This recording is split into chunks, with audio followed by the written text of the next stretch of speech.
Yeah, like. Good evening. Today is second Saturday, and as is always, we run our walk-in patient series on the second Saturday of every month. This is a very interesting and a practical series aimed at general ophthalmologists as well as specialists, and it deals with one topic at a time, a common clinical condition, and today it is pterygium, and we deal with pterygium in a very comprehensive manner, and the program has been very well crafted by our program director, Dr. Geeta Iyer. It's a very elaborate program along with cases and panel discussion. Our chair today is Dr. Sama Basak, a cornea specialist and the president of All India Ophthalmological Society. He's from Disha Eye Hospital, Kolkata. Co-chair is Dr. Srinivas Rao, director of Darshan Eye Care, Chennai, and Dr. Kuresh Maskati from Mumbai. Srinivas will also be speaking on patient assessment and decision making. The moderators today are Bhaskar Srinivasan and Geeta Iyer, both from Code Eye Care, Chennai, and they will also be speaking on these topics as is shown on the slide. The panelists include Dr. Namrata Sharma, Dr. Rajesh Fogla, and Dr. Paras Mehta. You're familiar with them. Namrata is the chairperson of Scientific Committee of AIOS and is a cornea specialist at RP Center AIMS. Rajesh Fogla is from Apollo, Hyderabad. And Paras runs her own practice in Sameep Eye Hospital and Cornea Center, Vadodara. And cases are presented by Dr. Rama Rajagopal from Shankanetralaya, Chennai, Vinay Pillai from Giridhara Institute, Kochi, Jayesh Wazirani from Ahmedabad, and Rishi Swarup from Hyderabad. We also have Dr. Soham Basak from Disha Eye Hospital, Calcutta on scleral med, and Swapna Shanbhag from LV Prasad Eye Institute, Hyderabad. And finally, Bhaskar will sum it up with practical tips and pearls on cataract and coexisting cataract and pterygium. So I hand you over to Dr. Geeta Iyer and Bhaskar for further proceedings. Thank you, Dr. Hanawar. Hello, everyone, and welcome to today's webinar on pterygium. As your course director for this session, I welcome you all to the webinar on evaluation and management of a walk-in patient with pterygium. And let me thank AIOS and Dr. Santosh Hanawar for having given this opportunity. My co-moderator for today is Dr. Bhaskar Srinivasan. We have, as you all saw, an excellent lineup of speakers where we will delve into basically the intricacies of this very common condition, pterygium, and explore the latest insights and treatments. Throughout our time together, we will navigate basically through key concepts, share practical tips, and engage in meaningful discussions as we deepen our understanding and enhance our clinical practices. So without any further delay, I request Dr. Bhaskar to please call our first speaker. Good evening, one and all. I would now like to call upon Dr. Srinivas K. Rao to speak on patient assessment and decision-making in pterygium. Thank you, Bhaskar and Geeta, and thank you, Santosh and Samar, for the invitation to speak at this AIOS platform. Is my slide visible? Can you hear me? Yes, sir. Yes, yes. All right. So as of today, the management of a pterygium still remains a surgical process, and therefore a proper patient assessment and decision making for any surgery are quite critical. A pterygium can cause significant problems for the patient in terms of irritation, redness, and even pain because of the ocular surface changes that it creates. And when you're assessing the symptoms, one must also pay attention to patient complaints of dryness, his perception of the altered cosmesis, any problems with contact lens wear, vision changes, and diplopia. From our side, when we are assessing the signs, the body of the pterygium gives us an idea of the severity because it tells us about the extent of fibrovascularity in the lesion. And Donald Tan suggested a grading system wherein he said that a mild or an atrophic pterygium can be graded as T1 when you can see the details of the underlying episcleral vessels clearly. T2 is a moderate pterygium where you can actually see some of the details, and T3 is the active, very fleshy or severe pterygium where the body can completely mask the details of the underlying episcleral vessels. When you look at the neck of the pterygium, it indicates the extent of limbal invasion and therefore is an extent of the underlying limbal dysfunction as well. And marking the extent like this, which is obvious, will help you plan your surgery. But do not miss these subtle changes that are present at the limbus as well when you're making this assessment. Again, when you're looking at the neck, if you are able to pass a Bowman's probe underneath the neck at the limbus. This is a sign that this could be a pseudopterygium, meaning that this is a reparative response of the conjunctiva in the seat of some kind of a trauma to the ocular surface. And in such an instance, one must be prepared for corneal tissue loss after you excise the pterygium itself. When you're grading the head of the pterygium, the grading scale uses its position at the limbus, in the peripheral cornea, at the pupillary margin, or past the pupillary margin in the visual axis. And this obviously will give you an idea of the extent of visual dysfunction that the pterygium is causing in that particular eye. When you look at the pterygium again, if you see this kind of a fimbriated appearance instead of a smooth, rounded contour, and if you can see isolated flecks of fibrosis ahead of the head, these islands of fibrosis have been termed fugue spots. And if you do not see a pigmented Stalker's line at the head, these are signs that this is an active or a progressing pterygium. Even an innocuous looking pterygium like this can produce significant astigmatism. In the horizontal location, it tends to pull on the horizontal meridian and therefore causes with the rule astigmatism. And this can be quite significant and unexpected. You can look at it during surgery using qualitative keratometry. And once the pterygium has been excised, you can see a good rounding off of the Myers. And this tells you that once you remove the pterygium, much of the astigmatism can be removed. And you can also assess this better with topography preoperatively. And studies have repeatedly shown that after you excise the pterygium, much of this astigmatism tends to go away.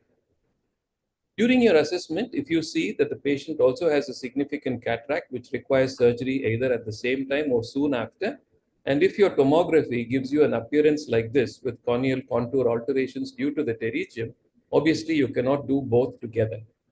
In this situation, it would be prudent to first excise the pterygium. And in this example, 6 months later, you can see the normalization of the corneal shape. And now you can proceed even with a premium IOL if you want to.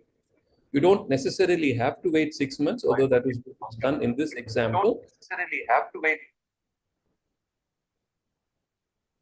Usually about 4 to 6 weeks after the pterygium has been excised, you can proceed with the cataract surgery itself. Again, since we are talking about limbal dysfunction, it would be important to assess the extent of this problem, because you can then decide whether it's a naive pterygium or whether it occurs in the context of some underlying ill health of the limbus itself, as in this biheaded pterygium, or in an example where some problem has caused extensive limbal damage, causing the pterygium to then occur. Occasionally, ocular surface dysplasia can be a pterygium mimic, either by itself or it can coexist with a pterygium, but it's usually easy to distinguish because it does not have the classical wing shape. It's a more localized disturbance. The disturbed area tends to stain with one of the vital dyes, either lissamine green or with rose bengal. And if you see keratin in the lesion, that's a sine qua non of a tumorous process on the ocular surface, and this should not be mistaken for a pterygium. Sometimes you can have significant underlying corneal pathology, and this can happen if there has been trauma following which there's a pterygium, or if there is a recurrent pterygium which has been operated primarily elsewhere because you don't know how much corneal stroma was removed during the primary surgery. And in this situation, you need to make efforts to assess the underlying corneal health as well. And this is obviously a very advanced case with corneal thinning, scarring, and a pterygium as well. The other signs that you must look for, apart from the pterygium, are the rest of the ocular surface. Because if you're planning a conjunctival autograft, it would be nice to know if there's any scarring of the conjunctiva from the previous surgery at the site that you want to use. If mitomycin C was used previously, you want to assess the scleral health. You want to assess the risk of pre-existing or future glaucoma, because then you may not want to meddle with the conjunctiva. If you have a pterygium occurring in an elderly person, do not miss an underlying OCP, because if you tackle the pterygium without managing the OCP, you will make things go from bad to worse. And again, because this is a vascular issue and they will need some amount of coagulation, do look for the presence of blood thinners in these patients and whether he has a pacemaker implanted as well. To summarize the assessment process, it requires listening to the patient's symptoms and a relevant systemic history. If he's had a prior surgery, you want all the details of that. You want to do a proper vision assessment, look at the ocular alignment and any movement disturbances, a proper slit lamp evaluation, not just of the pterygium, but of the entire ocular surface itself, and a corneal topo or tomography should be done. And if required, in complicated situations, a corneal OCT can give you useful information as well. The indications for surgery, therefore, can be summarized like this. If it is a progressive pterygium, if it is threatening the visual axis, if there is significant astigmatism, if the patient complains of recurrent inflammation or is unhappy with the cosmesis. More rarely, movement limitation, diplopia, features suggestive of atypia or a tumor, and a need for either concurrent or later cataract or corneal surgery may require its removal. For any surgery, it must address the pathophysiology for it to be successful. And what we understand of pterygium causation is that ultraviolet light plays a role. There is limited localized limbal dysfunction. There is an increased conjunctival invasiveness, and there is a propensity for subconjunctival fibrosis. And recently, there is talk about a genetic predisposition as well. So the surgical strategy you use must at least address these three factors for it to be successful. The decision making in surgery, if you have an asymptomatic peripheral stationary pterygium with no visual dysfunction, patient is comfortable, then it's okay to observe the patient and just use some lubricants and maybe offer some UV protection in the form of glasses. If one of the indications for surgery that we just saw are present and you want to opt for surgery, these techniques are no longer in favor. The use of a vascular excision, the use of only AMT for a primary pterygium, and the use of postoperative mitomycin C drops. Mitomycin C and 5-fluorouracil can, however, be used as adjuncts preoperatively if you have a particularly fleshy pterygium. Injecting it into the body of the pterygium about a month before surgery can help you with surgery itself. You can also use MMC and 5-fluorouracil intraoperatively after the surgical excision as the primary modality. However, despite reasonable follow-up, concerns do exist about the safety of this approach. And if you want good cosmesis, I think it's generally agreed that a conjunctival graft with or without the inclusion of the limbus offers you the best chance of achieving this. Donald Tan showed that you could culture a conjunctival biopsy on human amniotic membrane and use it when extensive reconstruction is needed, but this is generally not found favor, possibly because you need a good GMP facility and a lab to do this for you. The graft is generally taken from the superior conjunctiva, as this is supposed to be the healthier, but if you have glaucoma and you necessarily want to do a graft, you can consider the inferior conj as well.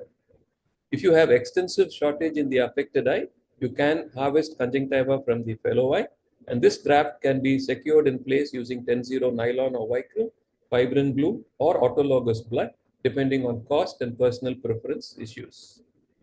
If you have an extensive recurrent pterygium, in addition to the conjunctival graft, you can combine it with some of the other options like MMC use, and in this situation, AMT would be a useful adjunct.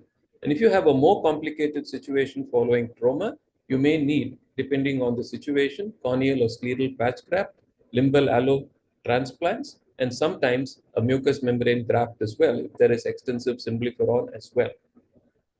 So generally, the decision making regarding the type of surgery would depend on these: the ease of surgery, the duration, the technical complexity and the surgical skill set available with the surgeon who's operating, the cost of the procedure, the cosmetic outcome, and the ability of the surgery to prevent a recurrence in this pterygium. But by following the principles that we just saw in the past 10 minutes with regards to the assessment and the surgical decision making, quite often you can achieve excellent outcomes even in these kind of a complicated situation with most pterygia. Thank you very much.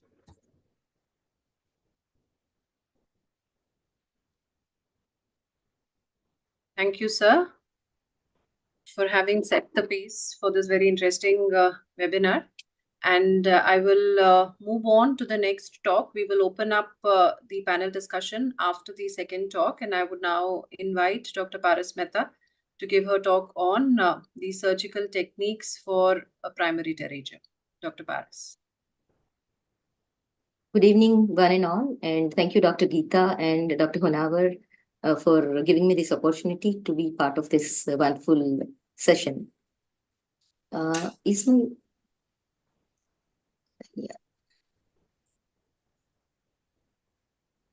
my screen visible?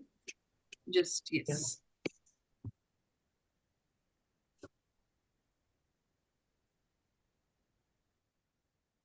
Essentially, I would be covering the surgical techniques. The previous speaker has very elaborately covered the examination part and all, so we will skip some of the slides. I will financial disclosures. With the newer understanding, we understand that pterygium is an active invasive inflammatory process, which is a key feature of which is focal limbal failure. And that is why the focus is on limbal reconstruction in these cases, and which is considered the gold standard for surgical care. The pterygium can present to us in various forms and various sizes and various severity. All the pterygia which present to us, all garden variety of pterygia, do not require surgical excision. Many of them can be treated just medically, like with lubricants and topical NSAIDs intermittently or at times with topical soft steroids. But clear-cut indications which were elaborated by a previous speaker, like if there is a functional disability, chronic inflammation, or recurrent inflammation, if works as a cosmetic blemish, or there is a progressive scarring with a restriction of the eye movements. So these are the cases where you would like to intervene surgically. So it's like, what would be the primary goal? Choose a technique which has a minimal recurrence rate. So the goal should be to ensure an excellent cosmetic outcome, minimize complications, reduce risk of recurrence, provide rapid visual rehabilitation. For this, a patient selection, planning the surgery, and follow-up care and counseling, all these points are very relevant. And the surgeon should choose the technique which is best in one's hand. The surgical options which were elaborated earlier could be primary pterygium bare sclera technique, or it could be pterygium excision with primary repair, primary closure, or it could be one can use amniotic membrane or replace that area with conjunctival graft or conjunctival limbal graft, which can be either sutured or it can be fixed with fibrin sealant or in situ blood coagulant, or sometimes pterygium surgery with adjuvants, which was elaborated upon by previous speaker. So the incidence, this table explains the incidence of pterygium surgery with various surgeries, and you can see that the best results are with pterygium excision with conjunctival autograft. So surgical technique of pterygium excision with conjunctival autograft has been considered the gold standard, with a very, very low recurrence rate, as low as 2% or sometimes nil. This table explains basically the advantages, disadvantages with different surgical techniques, which was in detail explained earlier, so I may not go into detail of everything. The factors to be considered in deciding the intervention and choosing the technique could be history, chronicity, symptoms, occupation of the patient as well, thorough examination, which was alluded upon in the previous talk, including dilated pupillary examination, size, severity of the pterygium, limbal involvement in terms of clockers, and other adnexal structures, planning of your surgical steps. It's important to discuss the options and counsel the patient regarding realistic outcomes. Look for compliance of the patient for post-surgical care and follow-ups as well. So dilated pupil examination would give you an idea of extent of the pterygium into the cornea. So this is very important. This slide also explains the same thing with a lot of pictures on it. So let's go on to some examples with surgical steps. In this case, this gentleman presented with pterygium for last 12 years. He was intermittently treated with medical management, but now he had to undergo a cataract surgery, and he is an electrician by profession. You can see a dilated pupillary picture on the right-hand side of the screen. And this was his topographic evaluation. He had about minus 11.78 diopter of cylinder, and that is the precise reason we had to plan the surgery of pterygium prior to the cataract surgery, so that both are done sequentially, one after the other, leaving behind a gap of maybe probably 6 to 8 weeks for the surface to stabilize. This is the surgical video explaining the surgical steps of a pterygium surgery. I prefer to remove some amount of epithelium from the front part of the pterygium. It's important to use limbus as a reference plane to cut and peel the pterygium from the surface of the cornea. Sometimes it is easy to peel the pterygium from the surface, and sometimes it may not be so easy. You can use a Q-tip as a counter pressure. And it's very important to polish the cornea and limbus to achieve ultimately a very smooth ocular surface, especially the limbus and the cornea both. So you make sure that the surface is attended very, very well before you embark upon the further steps. Then the subconjunctival tissue is removed, whatever is necessary. Most of the pterygium, you may not have to go up to the extent of, removal of a large tissue as described in perfect technique by an Australian ophthalmologist. But you can remove about 2 to 3 millimeter of, you can reduce the bulk by removing 2 to 3 millimeter of subconjunctival tissue. Make sure that that area is free of, sometimes there may be a pigmentation and you would like to have a best cosmetic outcome. So you may even sacrifice some amount of conjunctiva as well. Then measure the area of defect and accordingly plan your conjunctival graft either from the superior or nasal or supratemporal limbus based on which side the pterygium is. I prefer to make a nick into the conjunctiva and dissect the conjunctiva from the underlying tenons capsule with the help of blunt scissors. You can see here that if you can see the shine of the scissors all through, that means you are in one plane. It's important to mark the graft so that you don't end up into having either a smaller graft or having a larger graft. So you can have an apt size of, you can harvest the right size of conjunctival graft. Once you have reflected the graft, it is important to remove whatever is the tenons attachment to the limbus. So clear the limbus of any tenons attachment, as you can see here. The limbus is seen clear. I do not prefer to hold the conjunctiva with any other instrument so that you don't end up into buttonholing the conjunctiva. Here, because he had a recurrent problem, I have taken a small amount of 2 millimeter of limbus along with the conjunctival graft, but it is not necessary to have limbus all the time. And if the graft is dragged upon the corneal surface, you don't lose the orientation upside down or even limbus to limbus and conjunctiva to conjunctiva. Here I'm using a tissue adhesive or a fibrin sealant.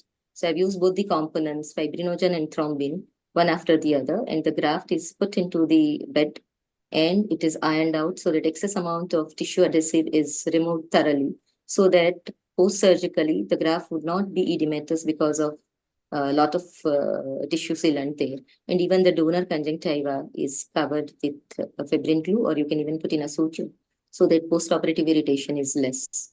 So this is how it looks on day 1 post-surgery. This is at 2 weeks post-surgery. And by 6 to 8 weeks, the ocular surface looks absolutely quiet and totally epithelialized and well healed. This is another example, a 34-year-old male who was a builder by profession. His vision had gone down to counting finger 3 meters. As you can see that the pterygium has extended into almost half of the pupillary area and quite significant 180 degree of corneal involvement. So he needed both functional and cosmetic correction. So we decided upon primary excision with conjunctival limbal autograft. Here I've used an amniotic membrane onto the surface of the cornea. Here I've used a different technique of harvesting a limbal tissue. Because it was a large pterygium, I started dissecting slightly inside the limbus so that I could save onto the conjunctiva. You remove all the fibrous tissue and underlying subtenons tissue, subconjunctival tissue, and the pterygium head is peeled off from the surface. It is assisted with 15 number blade and scissors to make sure that you are dissecting it in one plane. It is totally removed from the surface and the surface is smoothened up with the 15 number blade. And a minimal cautery is applied. It is very important to do a very minimal cautery. For that, you can even use brimonidine drops pre-operatively 10 minutes prior to the surgery. So the bleeding is minimized. And rest of the steps are more or less same here, except that because the defect was larger, if you have noticed, I have sutured that area so that my graft size or the need of a size of the graft would be smaller or minimal. So here, this much graft size would be adequate enough to take care of that conjunctiva. Conjunctiva is a loose tissue, so you can bring back and make sure that the defect is smaller and you can do away with a smaller graft. Here, I'm bisecting the limbus with 23 gauge needle so that some amount of limbal tissue is taken along with the conjunctival graft and the graft is placed into the bed. As you can see here, I've checked for the sizing. And then I'm applying both the components of tissue sealant and the graft is placed into the donor area again and it is ironed out. So excess amount of glue is removed. The conjunctival, the cornea surface, which was having the pterygium head, is covered with amniotic membrane. And because I've applied a smaller amount, not covering the whole cornea, I'm applying 2 anchoring sutures at the limbus so that it stays there till it is required. These are the post-operative picture. You can see that the patient improved from counting finger 3 meters to 6x with good cosmetic and functional outcome with stable corneal surface. Alternatively, in these cases, one could even combine such cases with conjunctival autograft and mini slit from the same eye or at times from the other eye. This was the pre-operative topography picture, and you can see the post-surgery, the astigmatism has reduced from 10.5 to 1.54. This was another example where the conjunctiva had also involved partly the lid, and he was a hairdresser by profession, had recurrent inflammations, and you can see the topography very irregular, and his topographic cylinder was very high. So one of the major primary aim of the surgery is to prevent the recurrence and achieve a good cosmetic and functional outcome, as you can see here.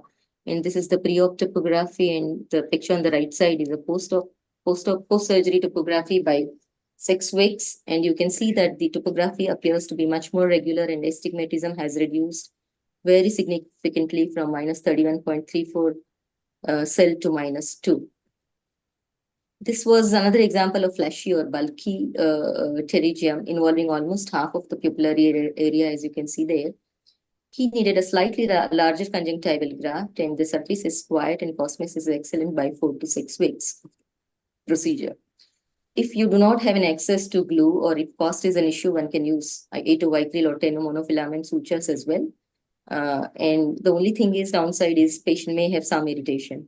It's important to highlight this area that the graft has to be put up about 1 millimeter or 2 away from the limbus, so that you allow, because the epithelium on the corneal epithelium as well as conjunctival epithelium phenotypically is different.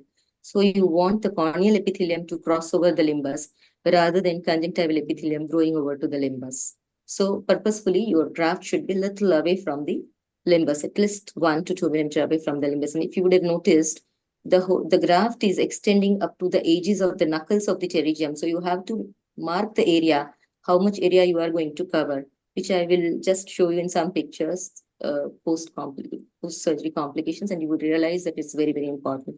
Sometimes if there is, a lot of bleeding and the graft becomes edematous, you may see a delin in first couple of days, and you have to literally, as you can see here in yellow, marked with yellow arrow, and you have to deal with this. So these patients would require frequent follow-ups and topical lubricants, and the area would heal very well. Post-operatively, sometimes you may see, if you have not really tended to the glue or a fibrin sealant going underneath that U-shaped free conjunctival area, then probably sometimes you may have retraction post-surgery. Sometimes if it is very small, you may not need to do anything, but if it is large and if it is bothering, sometimes you may put in an extra suture or put in a glue and seal that. At times, because of degenerative changes, the glue may appear yellow and one may get scared that what is happening, but this is known and it is reported as well. At times, you may see cyst-like formation into the at the junction of the graft and graft and the recipient conjunctiva. So you have to deal with that.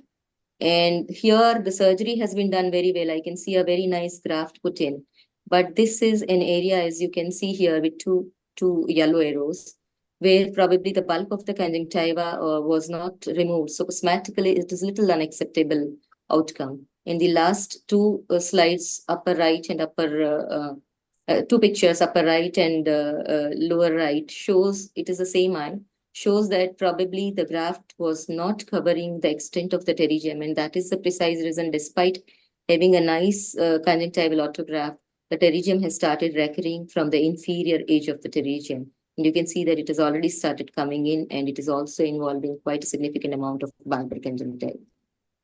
And this is absolutely not acceptable. You don't leave behind, these kind of epithelial mounds.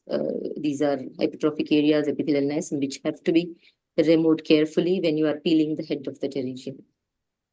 Sometimes if there is too much of cauterization done, the graft can melt or patient can develop a scleral necrosis. And obviously we cannot accept infection or late complications with MMC. There is a full talk on that, so I won't go into detail about this. So again, to emphasize the same thing, primary surgery plays a key role in the final outcome in preventing the recurrence of the disease process, as you can see here in these results.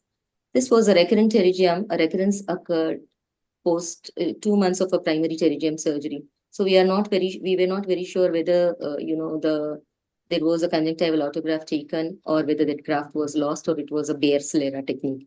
But when I decided to do a conjunctival autograft from the superior part, I realized that probably the conjunctival autograft was harvested from that area. So because there was a fibrosis there, but we could go ahead with the same area and we could do a conjunctival autograft in the patient, and you can see still you can harvest the graft from the same area again if the area is looking good and there is not too much of a fibrosis, then you can have wonderful cosmetic outcome. And last, before I end up my talk, it's important to have a patient selection and don't end up into selecting these kind of patients like patients with limbal stem cell deficiency or OCP, or at times surface tumors, or patients with scleral mels or a PUK having a pseudopterygium, or a drier patients and not end up into disasters. So take home points from this talk would be it is a very rewarding procedure. Plan your steps and perform meticulous job. Cosmetically, the results are wonderful. Patient's acceptance is very high. Surgical time is considerably reduced, along with increased patient comfort with the use of fibrin sealant. Post-surgery need for steroid drops is also minimized to 4 to 6 weeks, and recurrence rate is low with conjunctival autografts. So, the recurrence rate can be significantly minimized by choosing a right surgical option and meticulous surgery. If there is an involvement of the cornea, sometimes you may have to plan lamellar corneal surgery, if at all there is a lot of involvement of the cornea, but that can be performed sequentially. So thank you for your kind attention. Thank you very much.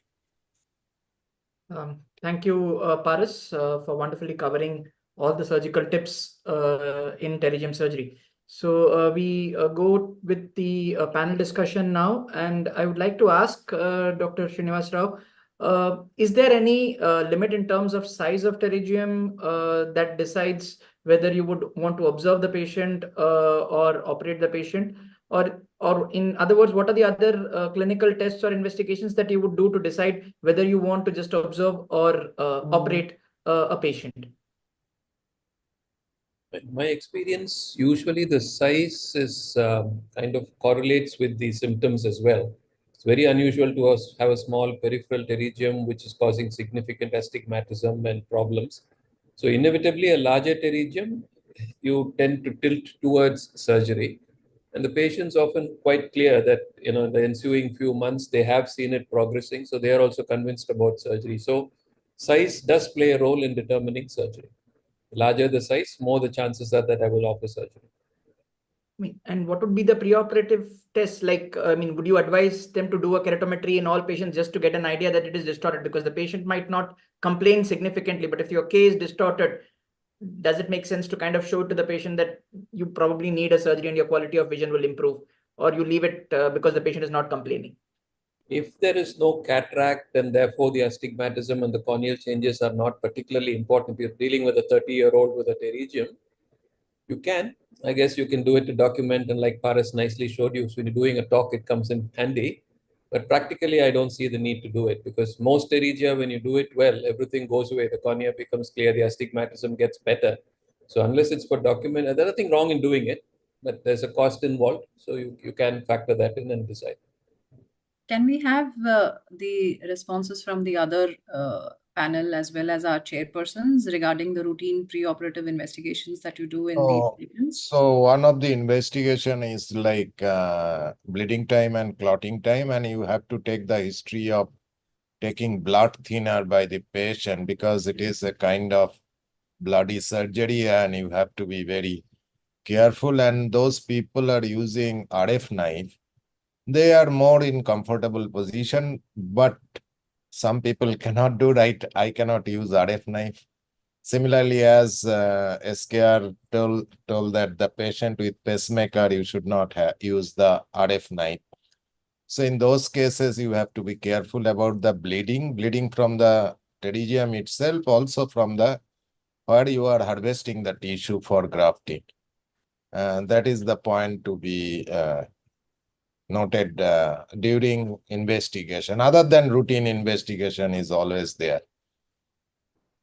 Even if they are on blood thinners, the post-surgery hemorrhages would be higher, and the graft edema, or if there is a hemorrhage underneath the graft, Yes. then they are likely to develop Dellen and other issues.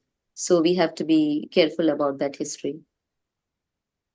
The other question to the panel would be, if you're deciding between using glue or autologous serum versus sutures, is there a difference with respect to the size of the graft that you would consider? Because with sutures, you can probably stretch it more. So is there any tips to size your donor? For blood, I can tell that we used earlier, but there are some issues of graft dislocation or graft displacement or even lost graft. So in those cases, we used to take 0.5 millimeter on each side. That means 1 millimeter actually larger size than the donor site. So that actually helps in pinching the graft edge with autologous blood. But when you are using the glue, you can equally stress the thing, like Paros has shown, you can ironing the whole graft and you can match with the edge. So maybe 0.5 millimeter larger is always better. Not may not be in the same size, and you have to be very, very meticulous about the tenon should not be there with your graft. If tenon is there, so you cannot actually stretch up to your graft, donor margin, the host conjunctival, that defect. So it will be difficult. So that is very important. And for tenon free, we usually make a ballooning of the conjunctiva rather than directly cut with the scissor with the 30 gauge needle with like anesthetic solution under topical most of the time. And if you have a good balloon, then you can have a actually tenon free nicely. That is my take. And also a comment regarding the corneal polishing. So you use diamond bar, that is the best, and you will not leave any amount of, and it is so smooth that sometime you may not see any kind of, because pterygium always involves like Bowman's membrane. So when it involves the Bowman's membrane, so you should be meticulous, and diamond bar is the wonderful instrument in this regard, rather than you are scraping with a 15 gauge or other kind of instrument. It gives very smooth surface. And probably the recurrence will be much, much less if you use a diamond bar. So I normally do a combination. I scrape and then I use the diamond bar for the fine polishing. The other comment I just want to make is that when you're giving prognosis to the patient, many of them are worried about cosmesis and they feel that they will get a crystal clear cornea from day one. The opacity sometimes remains. So Yes. you need to tell them that you're doing this for improving the cosmesis, but you cannot become like what you were before the pterygium. If they do become virgin, that's great, but you don't promise them the moon. So you under-promise, like in most surgeries. Yes. One pertinent point intraoperatively, which probably I would ask Dr. Vogla to take this, is the inclusion of the limbus in the conjunctival graft. Like, I mean, how commonly do we use just a conjunctival autograft for the sake of the audience? Here, if you could stress upon the autograft that is used in primary pterygium, if or not we should include the limbus there. Well, for a primary pterygium, usually a conjunctival autograft works very well. If you are dealing with a recurrent pterygium, maybe I would try to harvest the limbal stem cells as well. One thing that I find in my practice is most of the pterygium that I see, in fact, I get patients with pinguicula and altered conjunctiva come for surgery. And that's mainly because of cosmesis. People nowadays take selfies, they are using the mobile so much, and sometimes they're able to visualize that there is something wrong with the eye. And such a patient coming for surgery, sometimes the cosmetic outcome becomes the primary outcome, like, rather than they may have normal vision, minimal astigmatism, but they want to get rid of the pterygium. So I think pterygium is no longer, it falls under the purview of cosmetic surgery as well. So in terms of using the fibrin glue, I still follow like a LASIK flap. I prefer to size my graft. I always mark it. I don't take a visual estimate of what the defect is and where you harvest the graft or mark the conjunctiva, arbitrarily using a marking pen. But I use calipers and mark that. I don't like the ballooning part because it alters the conjunctival anatomy there. So if you don't balloon the conjunctiva, sometimes that you're only dealing. But like I said, that both the techniques work very well. Depends on what your preferred choice is. Uh, for me, fixing the graft, once I lay the graft on the bed, I like to put 2 anchoring sutures at the limbus. That ensures that my graft positioning will be fine. And then I flip the graft onto the cornea, and then I apply the 2 components separately. The one component on the undersurface of the conjunctival graft and the other one on the bed.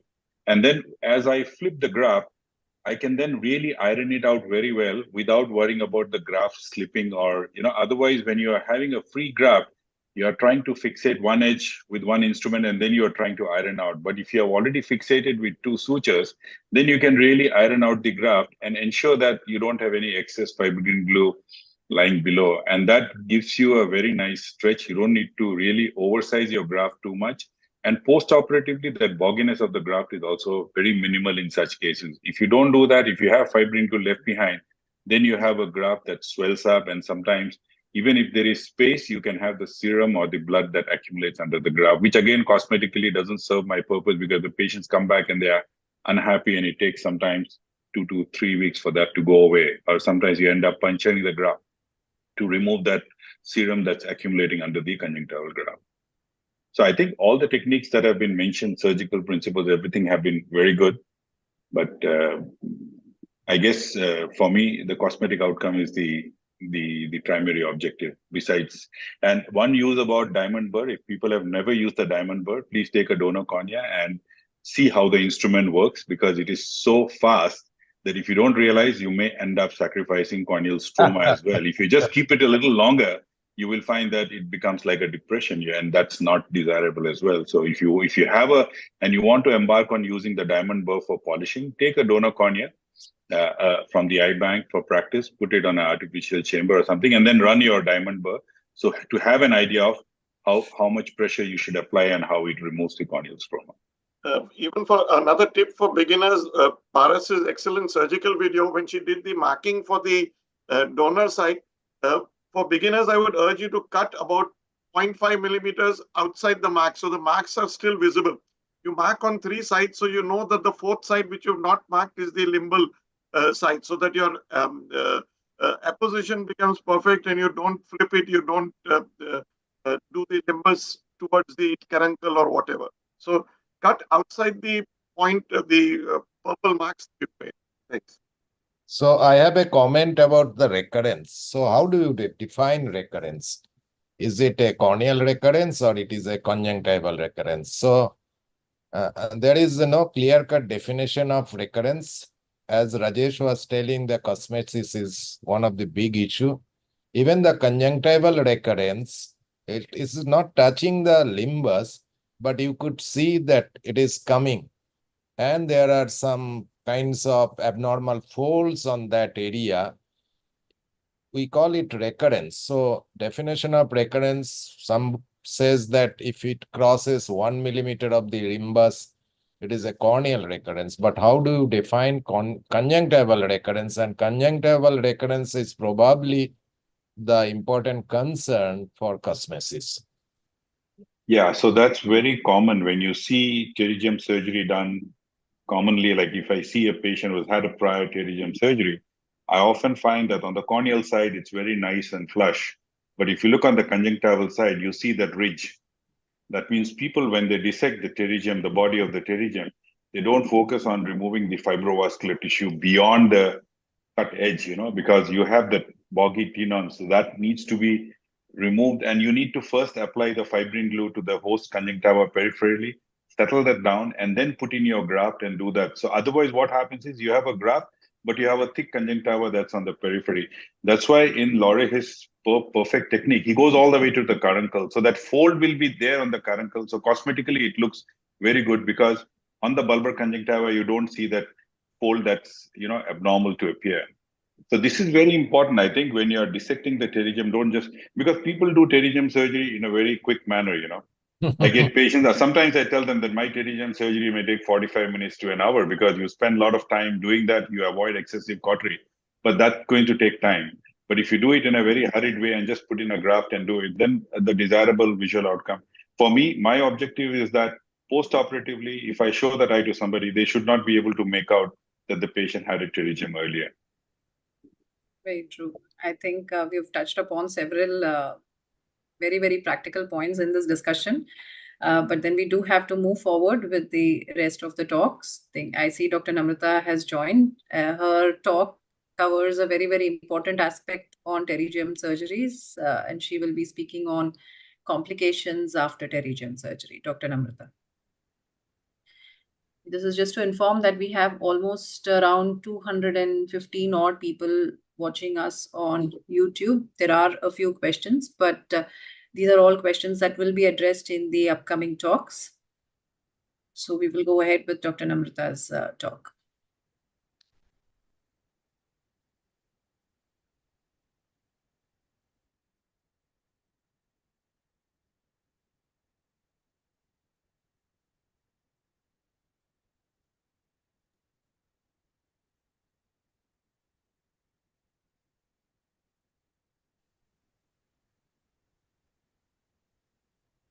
Dr. Namrata, you're muted.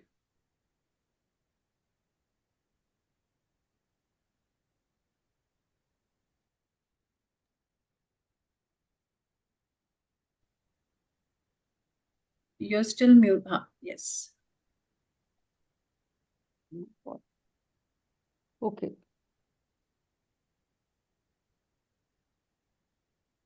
So thank you, Geeta, for making this wonderful course on pterygium. And this particular talk I've been giving in American Academy of Ophthalmology for almost last 4 years in an instruction course.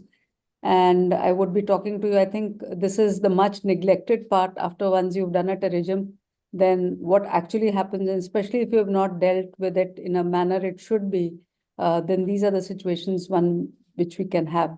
So can do a pterygium surgery, do a autoconj graft in the immediate post-op period. It looks something like this and gets better over a period of time where you cannot make out any trace of pterygium, but this may not be the case always. This is just to show the same. So you can have problems intraoperatively and postoperatively. Intraoperatively, there could be because of the fact that there's deep dissection or excessive cautery or damage to the muscles, perforation, bleeding, even canalicular damage if it is extending right up to the canaliculus, and reversal, loss, tearing of the conjunctival graft. And postoperatively, of course, there can be recurrence, which is a completely different topic to deal with, graft-related complications, donor site complications, and generalized ocular complications. These complications could be vision-threatening or non-vision threatening, such as which are shown here. You can have a recurrence where it doesn't go up to the pupillary axis, and a recurrence or a pseudopterygium which goes and covers the pupillary axis.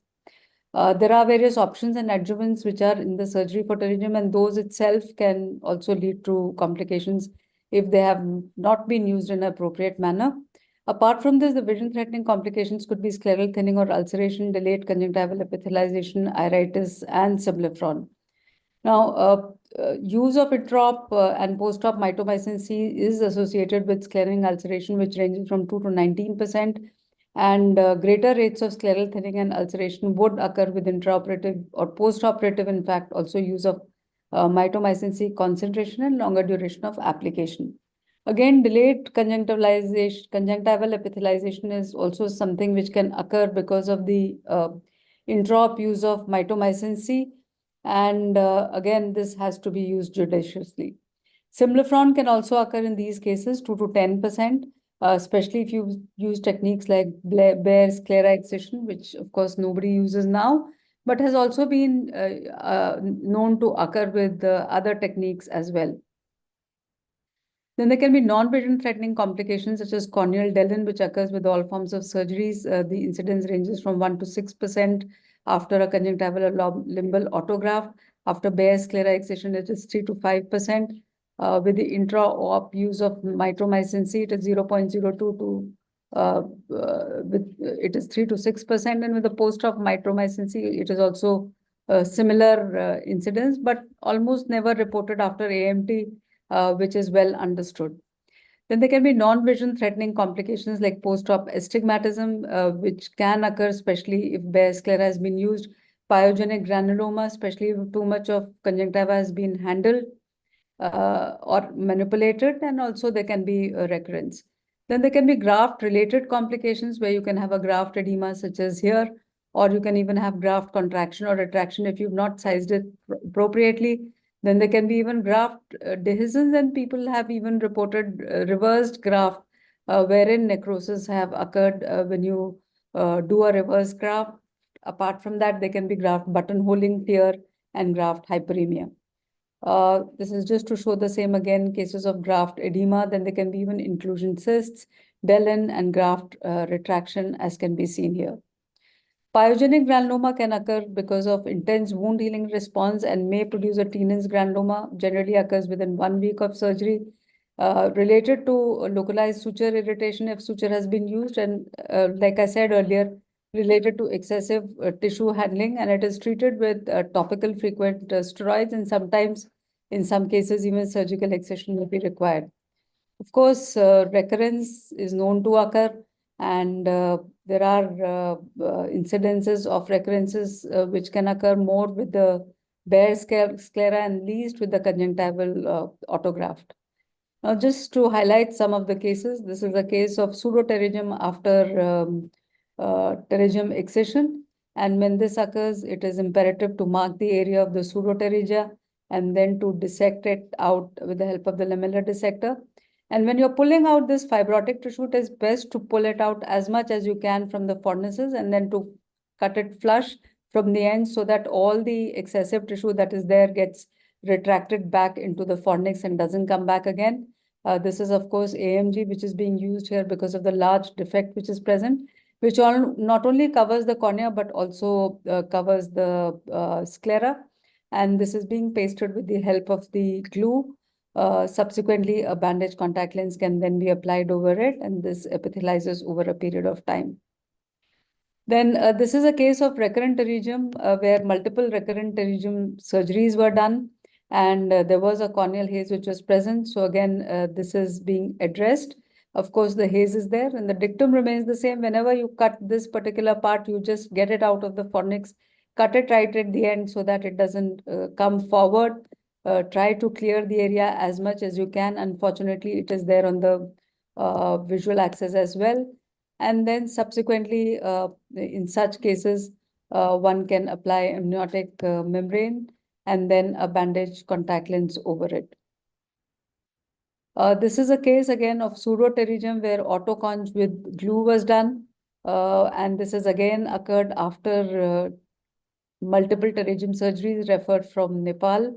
And again, in these cases, the dissection can be a little tricky because the pseudopterygium which happens or occurs is very angry looking. And patience is the key here. And then one can, again, one has to dissect out the fibrotic tissue. And subsequently, an autoconj is then done, which is pasted with the help of the glue after measuring the area of the defect. And then even an amniotic membrane was used here to cover the entire surface.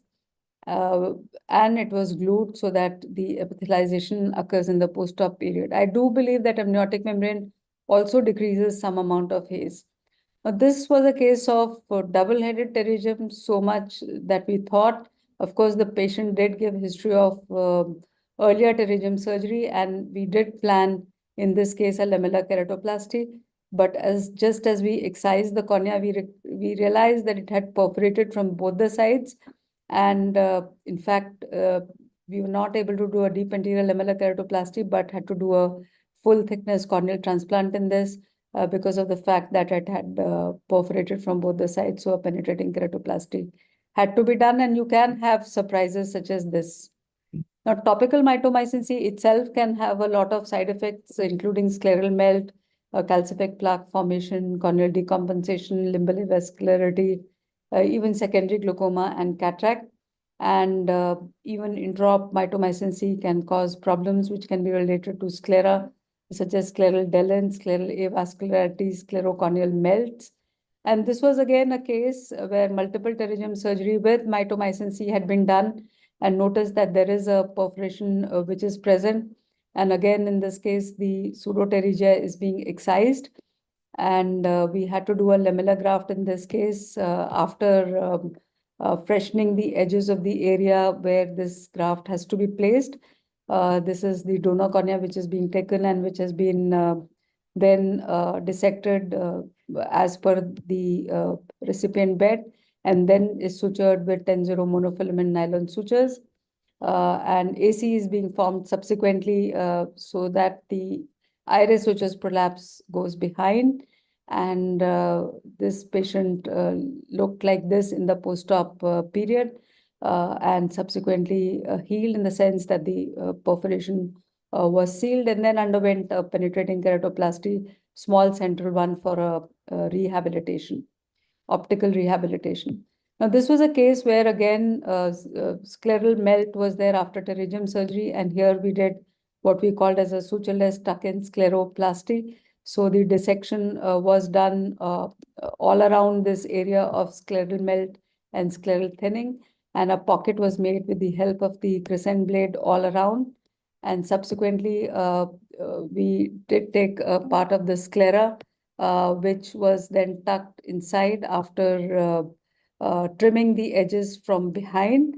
And this was then subsequently glued. And just like you do a tuck-in lamellar keratoplasty for the cornea, even the tuck-in scleral grafts do very well. And we now have a series which we have already sent for publication, the sutureless tuck-in scleroplasty for scleral melts, and they work well, especially if these melts are not full thickness. And subsequently, the conjunctiva was glued on this area, and a bandage contact lens was applied. And so this is the pre-op picture and the post-op picture of the sutureless tuck-in scleroplasty, which does well, and the subsequently the follow-up thereafter. Since surgically induced necrotizing scleritis, again, something which is known after pterygium surgery. So once this occurs, one has to rule out infectious pathology, rule out any systemic autoimmune conditions. And this can be seen with both with or without antimetabolites, and immunosuppression therapy or immunosuppressives have to be given for such cases. And this was reported by Dr. Nikhil Gokhale, and subsequently we've also had one more case that we have, which we've not yet reported. So to conclude, pterygium surgery should be done meticulously. Non-site threatening and site-threatening problems can occur if they are not dealt with properly. Some are related to the surgery itself, and others are related to the adjuvant, such as mitomycin C. But appropriate preventive measures have to be taken to minimize these complications. And I think pterygium surgeries should be done in best of hands with all the patients that one has, and most meticulously in the first go itself, because the second surgeries in these cases are not without complications, and can have problems which become difficult to treat as recurrence of the pterygium occurs. Thank you very much for your kind attention. Thank you, Dr. Amrita. I think you have very nicely elucidated the issues that are related with pterygium surgery, which is why it is extremely important for all of us to not take the surgery very lightly and follow all the principles of the surgery. We will have the discussion after a couple of talks. I think Dr. Rama had requested to leave early, so she can present her case, and that will be followed by the next talk. Dr. Rama, are you there? Yeah. Yes, Doctor.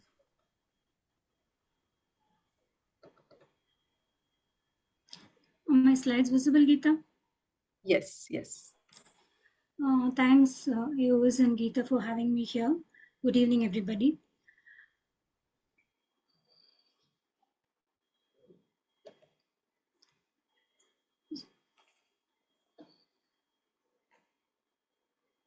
One minute.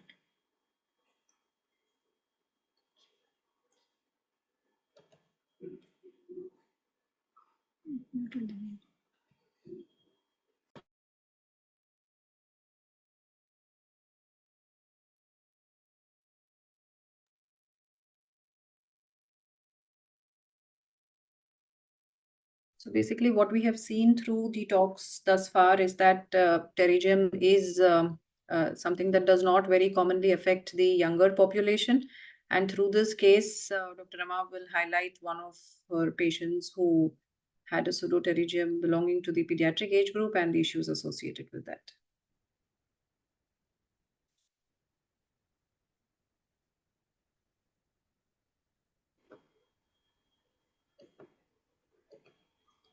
I'm sorry about that.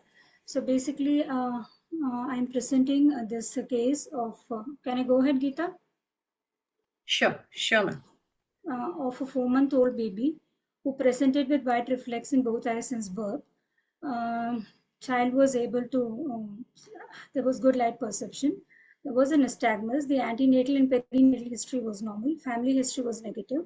And the torch and inborn errors of metabolism were negative. Ultrasound was normal. Essentially, it was a diagnosis of a congenital cataract. So,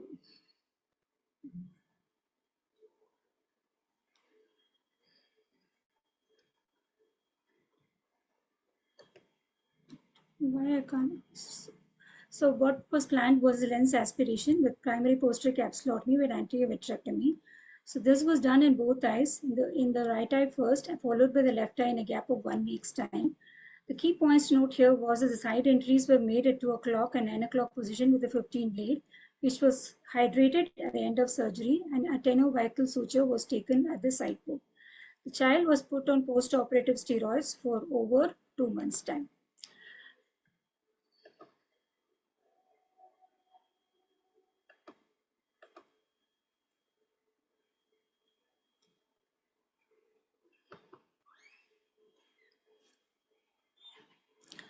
So at 1 month under anesthesia, everything was fine. At 4 months, again, the child underwent an anesthesia examination when everything was all right. The pediatric ophthalmologist called the patient for a review after 6 months again. The child came, unfortunately, after 1 year and was noted to have an early pseudopterygia, which was just at the area of the side port at both 2 or 9 o'clock position in both the right eye and the left eye, respectively. Subsequent to this, the child was advised to be brought after 3 months to monitor the progression of the pseudopterygia, but was brought back after a year again, where there was a progressive pseudopterygia, which was quite significant in both eyes, more in the left eye than the right eye, and was advised pseudopterygium excision. Again, the parents went back and came for a review after 3 years, after a year again, at which time the child was about 3 years old. There was a significant pterygia in both eyes, more in the left eye than the right eye, and it was causing a significant distortion of the Myers in both the eyes. So under anesthesia, surgical excision was planned. Biopterin was done, which actually showed presence of increased hyperreflectivity in the stroma in both the nasal and temporal pterygia with a characteristic space between the pterygia and the underlying structure. Again, the same findings were noted in the left eye. In most areas, we could see the clear space between the conjunctiva, the fibrous tissue, and the conjunctiva, whereas in some areas where the pterygium was very thick, this space could not be visualized because of increased hyperreflectivity and backshadowing. So child underwent fibrovascular dissection, followed by the corneal surface, which was smoothened by using a burr, and a conjunctival autograft was harvested from the superior conjunctiva, dissected into 2 and placed both in superior and temporal quadrants and was secured with a fibrin ring. The cornea was covered with an amniotic membrane graft. BCL was placed. The child was given post-operative steroids, antibiotics, and lubricants, which was tapered over 1 month period. Histopathology was suggestive of a pseudopterygia. Unfortunately, child was lost to follow-up and is reported very recently now. Basically, the pseudopterygia in the right eye seems to be the same, whereas in the left eye, there is a significant recurrence of the pseudopterygia with a haze in the central cornea. We are subjecting this child to further surgery, and the child is awaiting surgery now. There are some things that are very unique and different in this case. Number one is cause of pseudopterygia. Because this child did not have any tendency for keloid, there was no trauma or UV exposure, and there was no family history of similar congenital pterygia or pterygia in the family as well. So one has to presume that this was possibly because of the surgical trauma-induced inflammation that happened initially. What is more likely is possibly an exaggerated response to the vicryl suture that was used during the surgery. There are a few reports of exaggerated hypersensitive response to vicryl sutures that have been noted in patients following squint surgery, and these have been described anywhere between 2 weeks to 2 months' time. The second reason could possibly be that there are a few studies which have actually shown that the risk of recurrence of pterygia is probably more when the graft has been secured with vicryl in comparison with nylon sutures, highlighting the fact that it causes more inflammatory response. This could possibly be postulated as one of the reasons why the child had such an exuberant response.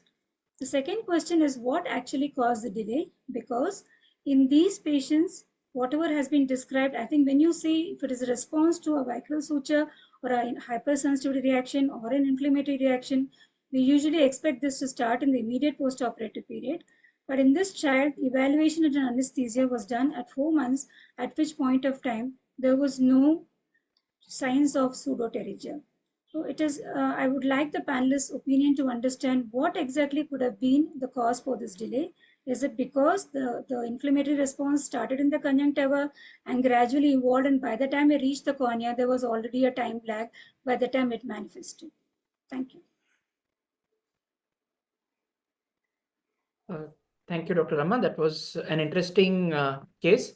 And we would just like the panel to just comment on what could probably be the cause before Dr. Geeta sets up her presentation on recurrent on phonics formation. Dr. Maskate, Dr. Fogla, Dr. Srinivas Rao, anybody to comment on the cause for pterygium in a pediatric age? I'm completely foxed. Never heard of this, never seen something like this. Yeah. So I had a patient with G6PD deficiency who had this tendency for recurrent pterygium in a young child. So sometimes there is often a systemic association that causes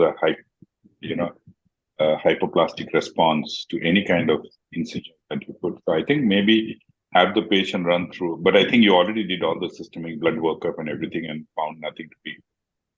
Because the child also had cataract, so we need to at least rule out why, bilateral congenital cataract. So is there any enzyme deficiency or any other metabolic disturbance that may be affecting?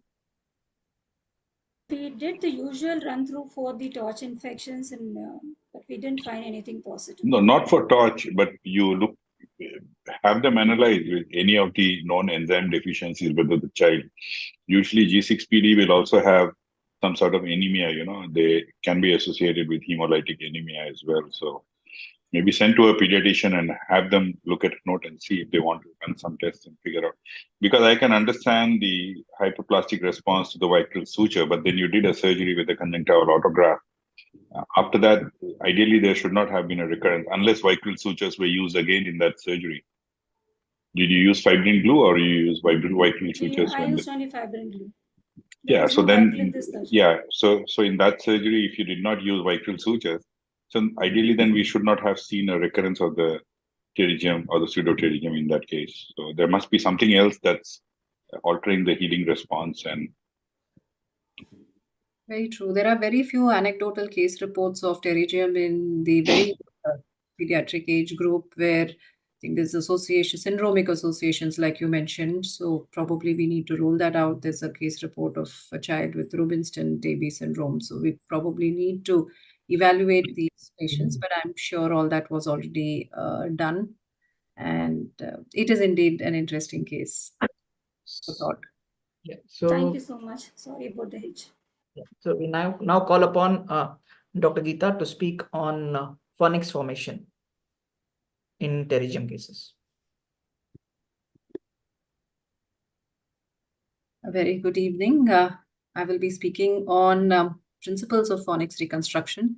We've had excellent talks thus far, which makes my job very easy. And what I'm going to be doing is basically combining both the theory as well as the practical aspects of the principles of phonics reconstruction. I have nil financial interest to declare, and the clinical pictures and videos are of patients whom I have had the privilege of treating from my earlier tenure at Shankar Nethralaya. When we talk about phonics reconstruction, we are alluding to the management of adhesion between the palpebral and the bulbar conjunctiva, which is most commonly seen in patients with recurrent pterygium and in those who present with symblepharon, where there is a need to rule out the underlying systemic conditions like mucous membrane pemphigoid or Stevens-Johnson syndrome, which forms a totally different topic for discussion. And very rarely we might have adhesions between the palpebral and the bulbar conjunctiva in a primary pterygium too.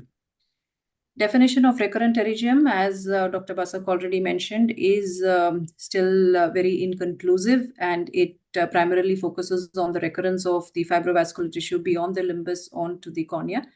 But the point to be focused upon here is that the major endpoint of a primary pterygium removal relates to recurrence, and a recurrent pterygium is surgically more challenging due to the increased adherence to the tenons as well as the underlying sclera.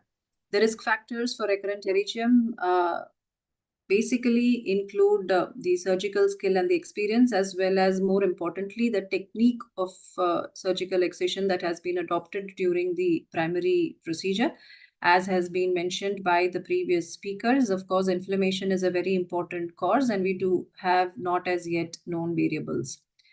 A recurrent pterygium is graded based on the various limitations that it causes, both on the function as well as the anatomy of the ocular surface. And the surgical goals of phonics reconstruction are basically these. You want to restore the ocular surface integrity. You want to improve the tear film spread, improve the motility if it is restricted. You want to facilitate fitting of contact lenses, especially scleral contact lenses. And most importantly, you want to prevent re-recurrence. And in addition, it's important to address underlying etiologies, if any. So before I elucidate as well as the principles of phonics reconstruction, this is a short video which illustrates what has already been touched upon. What we are interested in here is the subconjunctival fibrovascular tissue. That's the space that we are entering into in any pterygium, whether primary or recurrent or a symblepharon. And what we are excising is the head of the pterygium on the cornea and the subconjunctival fibrovascular tissue. And what we are left behind with is the bare area on the sclera, which needs to be covered with an appropriate tissue substitute. And it is also essential that we address the subconjunctival fibrovascular tissue in order to prevent a recurrence. So this was, in short, what has already been covered. And these are the steps of the surgery that one needs to be aware of, whether we are doing a primary pterygium, and this is applicable more so when you are reconstructing the phonics or a recurrent pterygium. So excision of fibrovascular tissue, reducing the recurrence or risk of recurrence by addressing the fibrovascular tissue, sealing the gap between the conjunctiva and the tenons. Use of the appropriate tissue substitute and the postoperative regimen. These form the four key areas that one needs to keep in mind when we attempt phonics reconstruction. So let's look at this schematic illustration that shows either a recurrent pterygium or symblepharon that's encroaching into the cornea. And when we excise this from the cornea, it retracts back, and you have this bare area over the sclera as well as the cornea. And what this excision basically does is, it most importantly, it opens the gap basically between the conjunctiva superficially and the tenon's capsule beneath, in between which is lodged the subconjunctival fibrovascular tissue, which is basically your pathological tissue in any of these in the pterygium or the symblepharon that you are addressing. And it is this tissue that we are interested in getting rid of and preventing its recurrence. It's essential that we separate this fibrovascular tissue from the overlying conjunctiva as well as from the underlying tenon's capsule. You don't really need to go too deep into the phonics or into the orbit to cut off this tissue, but it is important that you you excise as much as you can, and at least 2 millimeters beyond the cut edge of the conjunctiva is what this tissue needs to be excised.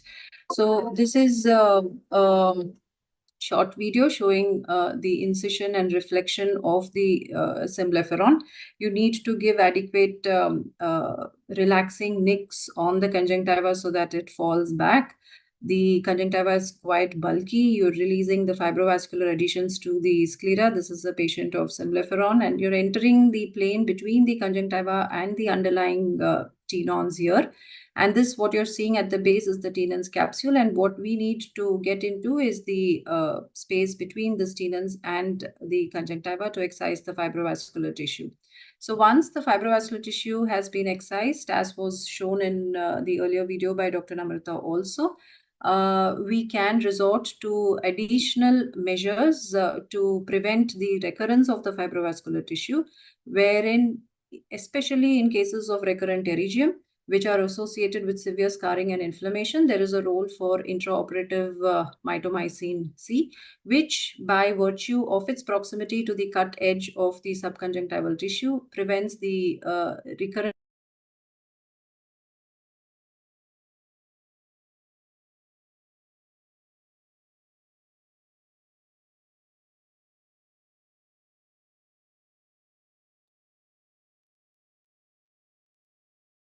I think we've we've lost connection with Geeta. By the time she logs in,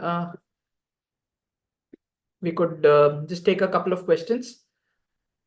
So when Dr. Namrata presented on the complications, it's also important for general practitioners to know what should they be looking at in the early post-operative period so that you don't end up with scleral melts or infection. So what would be the normal post-operative regime that you would follow, and what would be things that they should be looking for?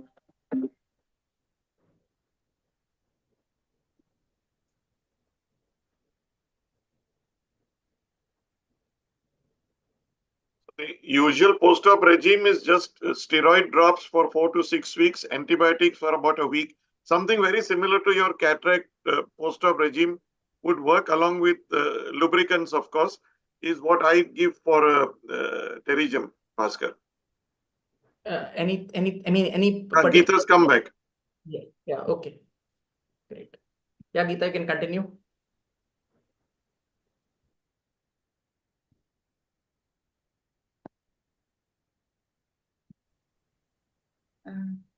So I don't know why I just got disconnected. Am I audible now? You're audible. You're audible. I don't know why I just got disconnected. Am I audible? Yes, you're audible.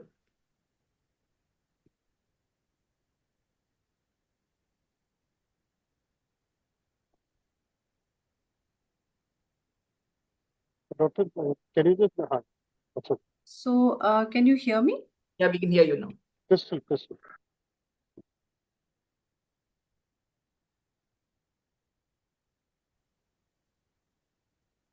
Can you hear me? We can hear you.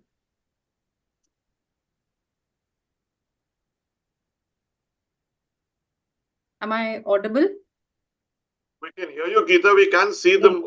We can't see the slide. We can hear you.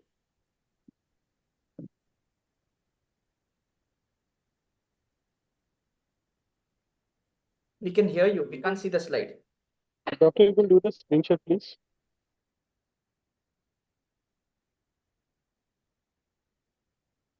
You see now? Yeah. So can you hear me now? Yes, go ahead. And see the slides too? Yes. Okay, fine. So I'm not sure where exactly you lost the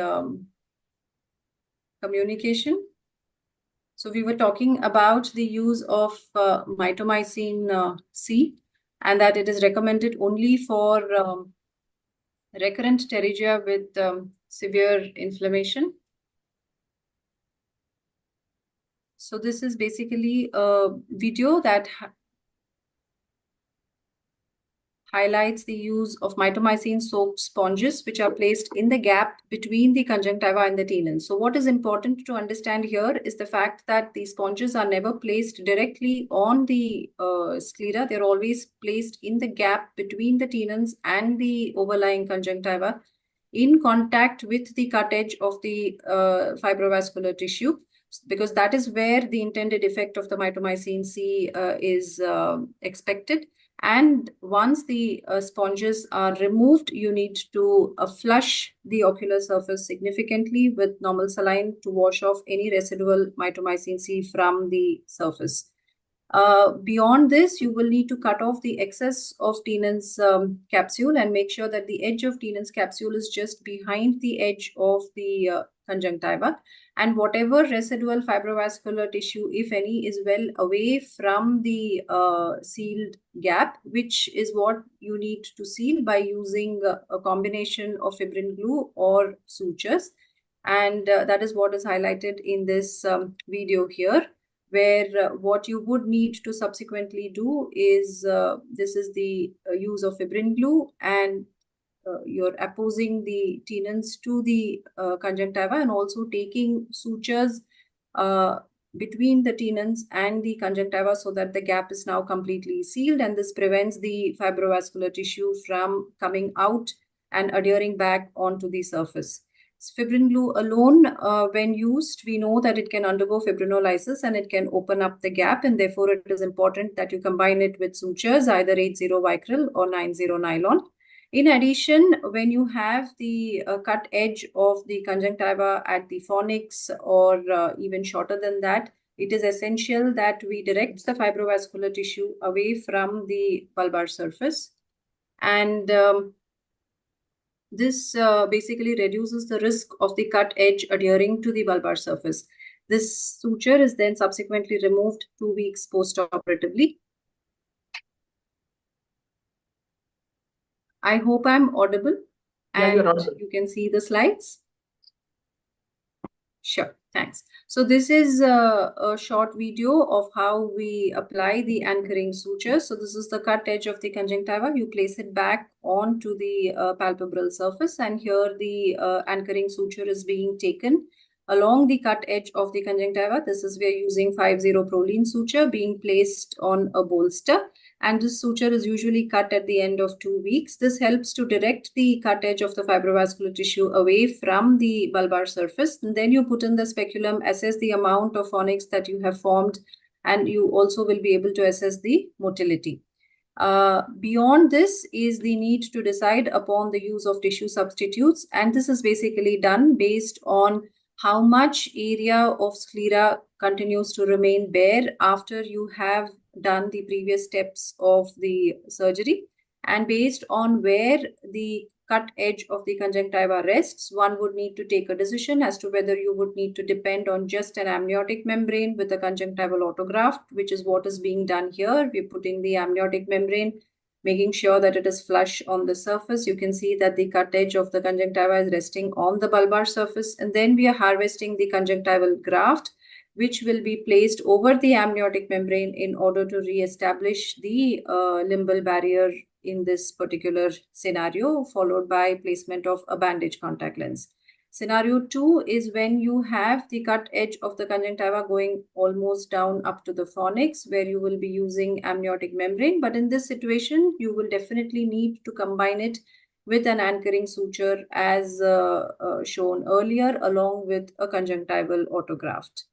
And the third scenario is when you have so much shortage of the conjunctiva that you do not have enough epithelial covering even on the palpebral surface, which is when you will need to use a mucosal graft to supplement the epithelium on the palpebral surface, take sutures, and then form the fornix with amniotic membrane, and if required, even a conjunctival autograft on the bulbar surface. The basic point to remember in these reconstructions is that at least one surface needs to be completely epithelialized in order to prevent a recurrence of these of the adhesion between the palpebral palpebral and the bulbar surface.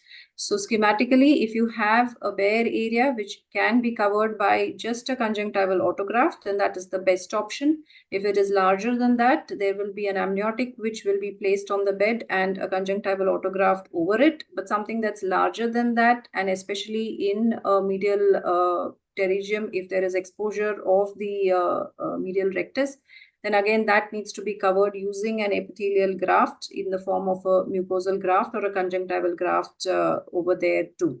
So these are just some of the cases of recurrent pterygium that have had a good outcome over multiple years of follow-up after having all the principles that I have alluded to. Another case of recurrent pterygium, multiple headed recurrent pterygium, that is also done well with the use of intraoperative mitomycin C, anchoring sutures, amniotic membrane, and conjunctival autograft. Postoperative regimen was something that was being discussed when I just came back after I got disconnected. But in these patients, it's important that we keep them on, we use subconjunctival steroid at the end of surgery, and topical steroids are tapered over a longer period of time, use of bandage contact lenses, and a very close follow-up to understand and evaluate any early recurrence. So just to conclude, another patient who had a symplectron following chemical injury, which had already been operated thrice elsewhere. And this is the child now with a well-formed fornix. Of course, the scar on the cornea continues to remain, but otherwise a well-formed fornix and surface over a period of 1 year follow-up. It's important that we understand these various principles of fornix reconstruction and apply them judiciously. And every case needs to be looked at individually, and your approach needs to be tailored with a meticulous surgery and follow-up. Thank you, and sorry about the technical glitch here. Thank you. No, thank you, Geeta. And by the time that Dr. Vinay sets up his talk on the use of amniotic membrane in pterygium surgeries, just a quick question, Geeta. Most surgeons would be a little bit concerned when you're dealing with a recurrent pterygium, because when you're dissecting close to the muscle and you don't want to injure the muscle. Any tips to avoid damaging the medial or the lateral rectus when you're doing pterygium surgeries in recurrent pterygium? Actually, it's best to try and see that we do not go as far as the recti whenever possible. But in some of these recurrent pterygia, that might not be possible. It is better that you tag the muscle if you think that you are going too close to the muscle, so that you do not inadvertently cut it. And we have had instances where we have had severe scarring involving the muscle also, where we have actually encased the muscle insertion with amniotic membrane in order to prevent a re-adhesion following the surgery. Thank you. Dr. Vinay, you can start your presentation. Thank you, Bhaskar.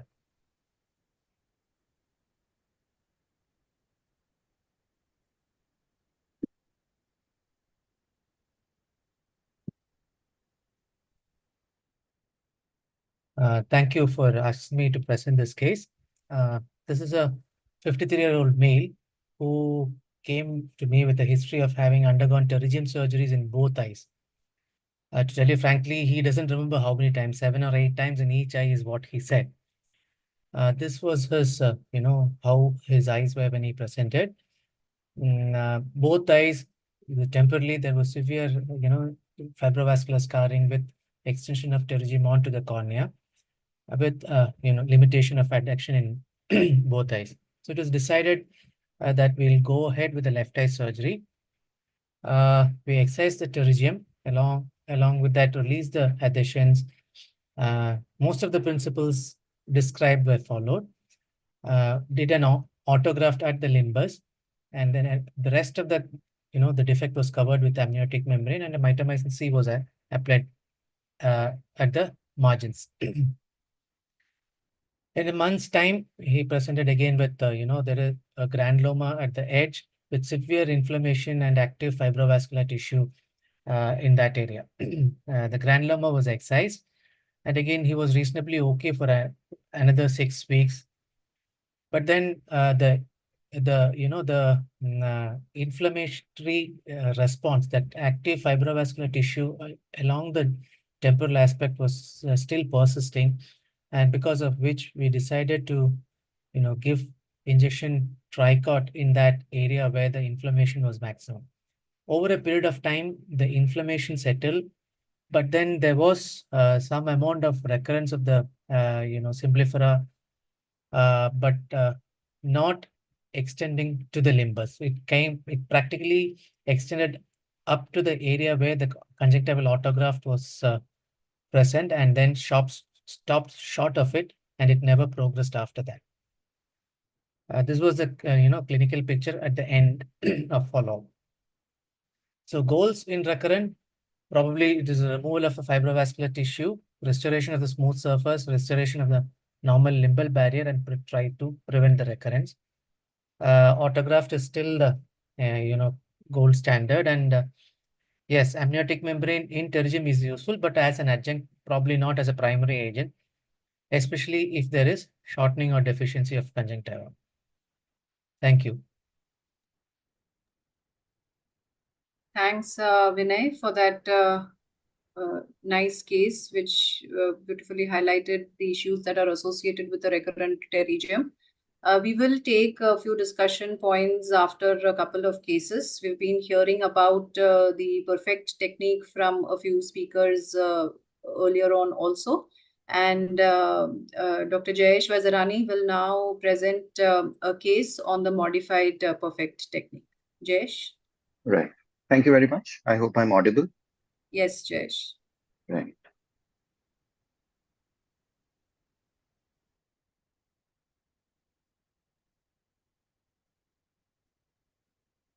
Is the screen visible?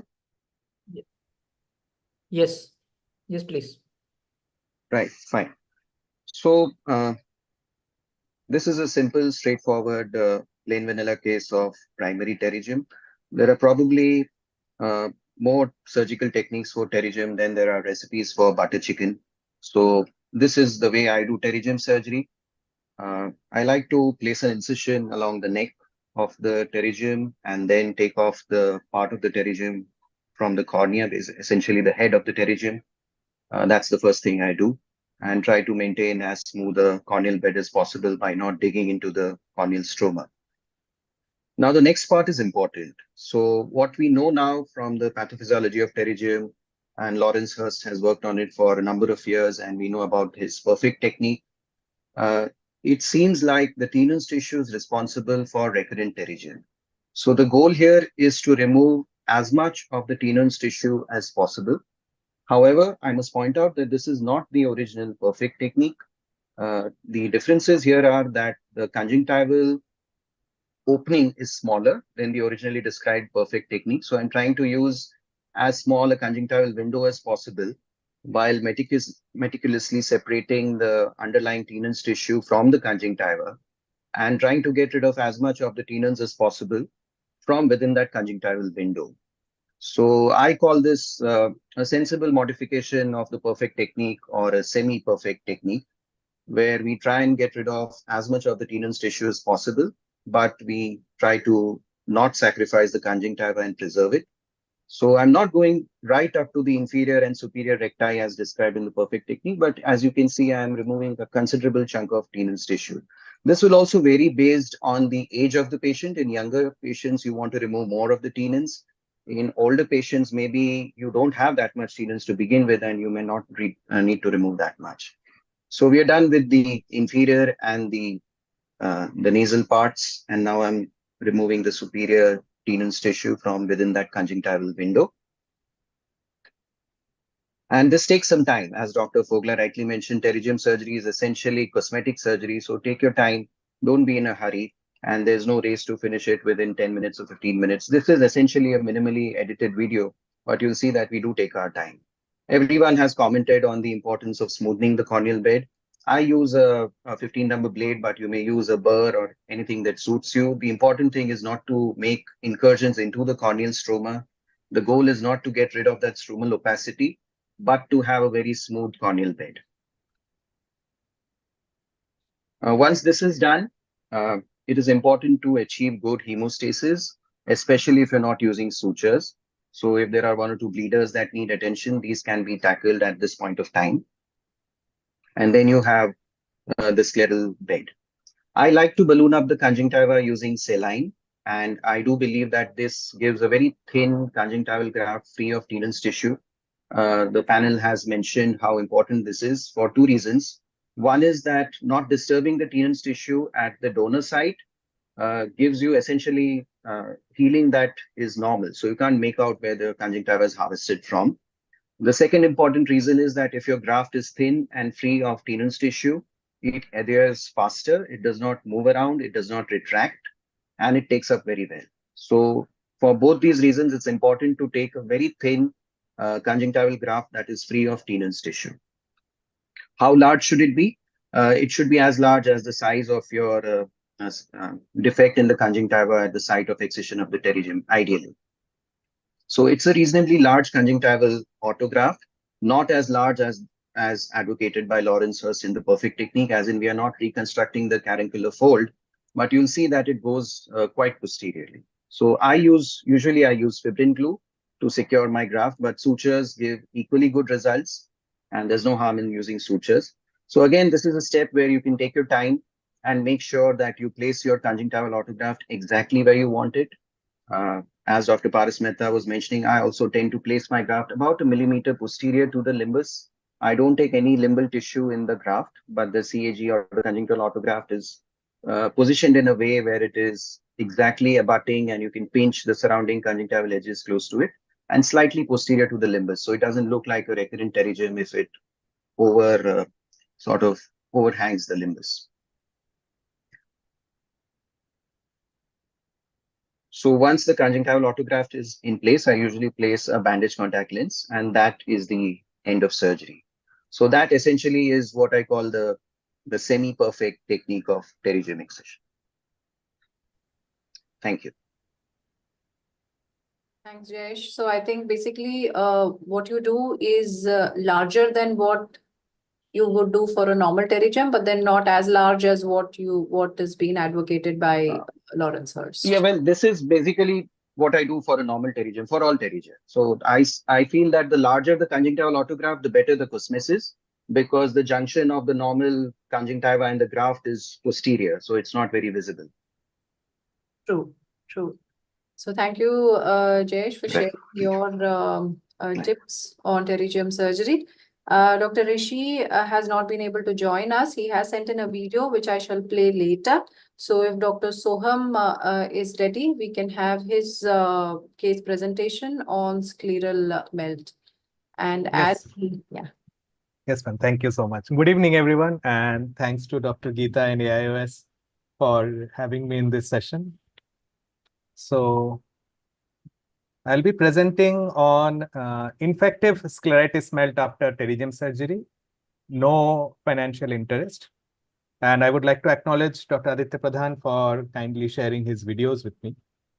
So this is a story of a 59-year-old lady who came with pain and DV for 1 month, history of pterygium surgery 2 months back.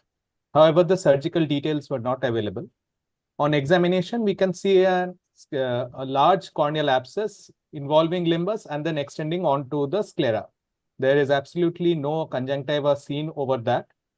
And probably there is scleral thinning also. Maybe some amount of scleral ischemia. And in the slit photo, you can make out this plaque-like deposit. So whether it is glue or calcific deposit, we could not make out initially. And on ultrasound, there was vitreous echo suggestive of endophthalmitis. And she was planned for urgent therapeutic PK and scleral patch graft. So this is the surgical video.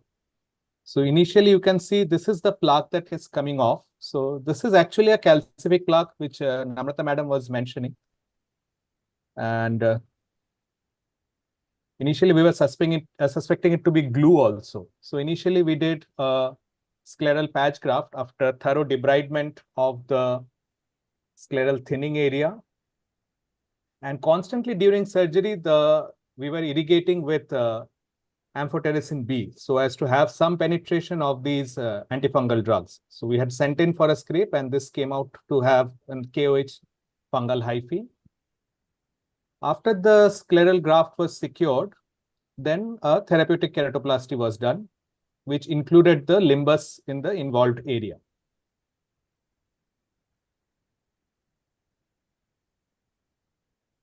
So this is a usual kind of a therapeutic keratoplasty. I'll just skip over that. And finally, to cover there was not enough conjunctiva, we could sort of dissect and pull over the area of the bare sclera. So we had to cover it with an amniotic membrane also at the end of surgery. So the idea was to take care of the conjunctiva, and we noted some amount of scleral ischemia also. So hopefully the AMT would take care of it. So post-operatively, patient was put on natamycin, moxifloxacin, and atropine, and oral ketoconazole. The culture came out to be aspergillus. However, the ischemia was persisting at post-op day 7, you can see, and the patient was planned for a repeat amniotic membrane with tarsorrhaphy. Further, at 1 month, it became PR inaccurate with severe scleral thinning, where we will show the graph clarity was 3+. And eventually it went to a PL denied state with a pre-thysical high. However, the surface was stable. This is another lady, 54-year-old, who came with, again, similar pain DV, 15 days in the right eye. History of combined SICS and pterygium surgery 2 months back. So again, very similar picture. There is perforation with prolapse of the iris and also abscess over the scleral area. So this was a combined large sclerokeratoplasty was done. This was not 2 individual things. So this was a 7 millimeter graft at sclerokeratoplasty. And at 3 months, we had a slightly better anatomical outcome. The surface was good. This did not go into a scleral ischemia. So what are the risk factors? So operatively, incorrect mitomycin C use, excessive cautery, especially the older thermal cautery, beta irradiation, which is historical right now, and also a bare sclera technique. Patient factors could be the environmental factors, systemic immune factors like uncontrolled diabetes and contamination. And this last publication here by Peponis V. So again, this describes very similar to what we have experienced. So fungal scleral keratitis with endophthalmitis. However, that had a very poor outcome. The patient ultimately had to be eviscerated to prevent fungemia from happening. So those are the 2 cases. Thank you very much. Thank you, Dr. Soham. I think we're moving on to the more serious issues and complications that are associated with pterygium surgery, and again highlighting upon the importance of pre-operative evaluation, intraoperative use of mitomycin, cautery, and a very, very careful assessment of the surface before you take up these patients for surgery, and a very meticulous follow-up. So thanks for highlighting. Very challenging case and very well managed. Thanks, Soham. And in that same string, we continue with the next case presentation by Dr. Swapna Shanbag on recurrent pterygium with symblepharon. Swapna. Thank you so much, Dr. Geeta. Am I audible? Yes, and we can see your slides. Yeah. Yeah, thank you. So this was a 66-year-old male who presented to us with right eye double-headed recurrent pterygium with a temporal symblepharon, as you can see here, with the black arrow, following nasal and temporal pterygium excision. This surgery was performed 4 months prior to presentation elsewhere. And in the left eye, also the patient had corneal scarring nasally following pterygium excision 8 months prior to presentation. So when we looked at the previous documentation, in the right eye, there was clear mention of having undergone a conjunctival autograft along with the pterygium excision.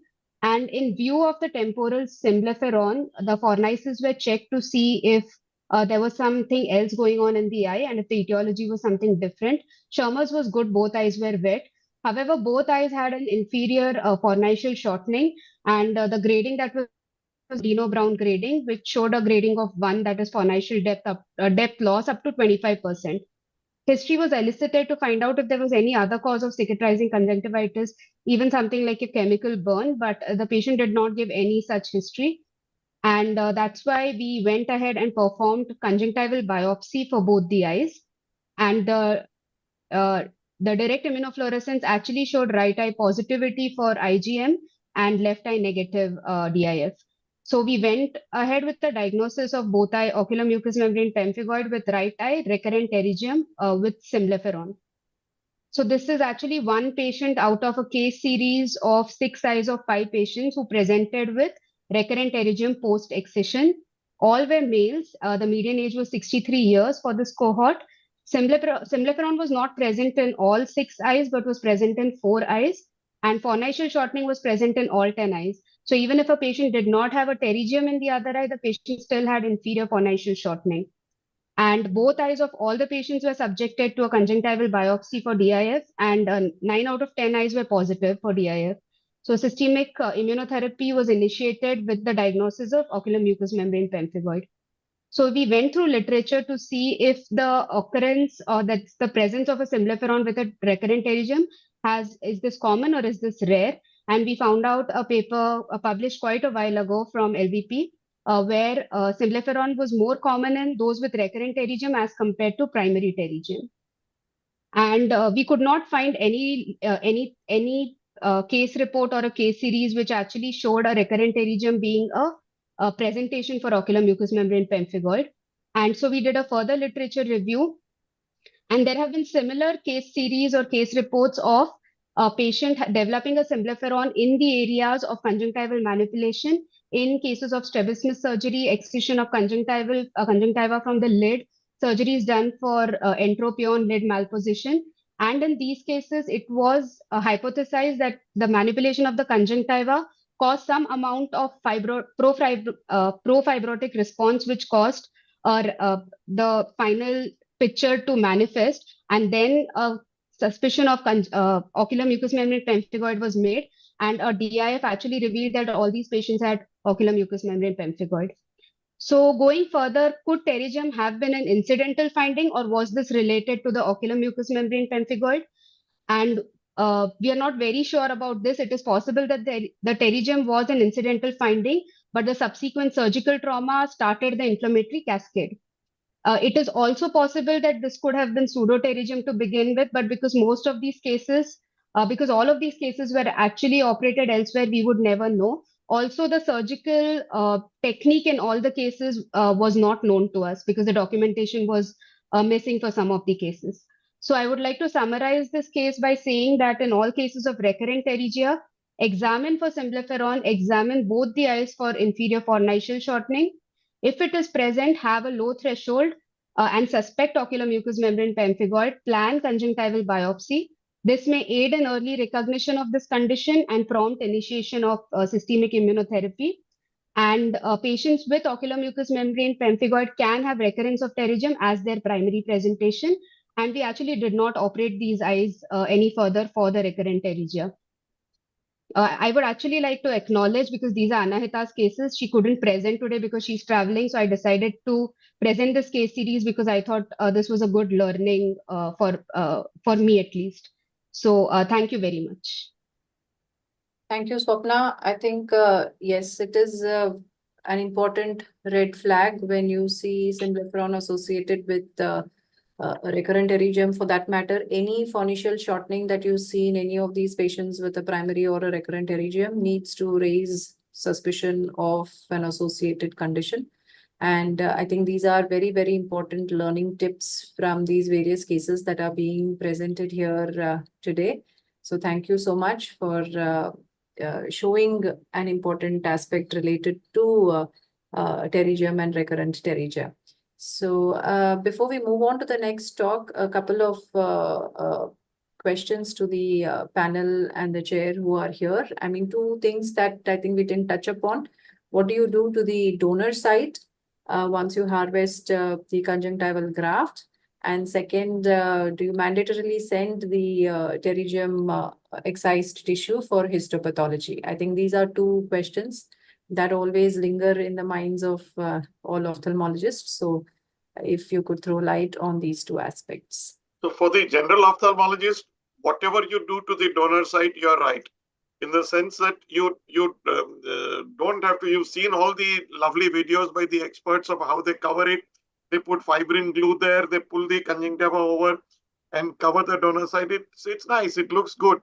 But if you leave it bare, nothing is going to happen. These are young people. The conjunctiva grows over regardless, and later on the donor site is indistinguishable from the rest of the conjunctiva. So whatever you're comfortable with, if you can close this, you can even suture the donor. Just pull the conjunctiva over and suture it there with a couple of sutures. That's also fine. So whatever you want to do with your level of comfort, you're doing the right thing. Thanks. Dr. Can I add something to that? Yes, If the donor site is covered, the patient would have less pain post-operatively. They would be very comfortable. And I also would like to say that I just showed the limbal, ledge in both the videos, but that is not a routine for my pterygium surgery. One can definitely, just do a conjunctival autograft without the limbal ledge or a limbal tissue. Only in a very selected cases where you are expecting a possible recurrence, or where we feel that there could be a very chronic limbal failure, you would like to have a limbal ledge. The earlier teaching and learning was to always include the limbus in the autograft. But with experience over the years, we have, I think, all moved on to just using a conjunctival autograft without including the limbus. And these patients do very well without including the limbus too. Dr. Rao, your points on the donor site as well as histopathology. Donor site, I routinely close it because I think, like Paras mentioned, it does cause irritation. But for me, it's important to close it because I don't want any stimulus for conjunctival reproliferation. The pterygium is a conjunctival proliferative disease. So even at the primary site where you've done an autograft, I don't want any stimulus. So I will close this down. And the other reason is occasionally in these large beds, if you take large grafts like I think we saw from the others, sometimes you can get a granuloma there if there's a delay in healing. So for various reasons, I think I would rather close it down. Histopathology, I don't routinely send it. In an institute, I guess you could. In private practice, there are added costs and so on. If there's any suspicion, either before or during surgery, that something is not normal, then I would do it. If not, I would not routinely send it.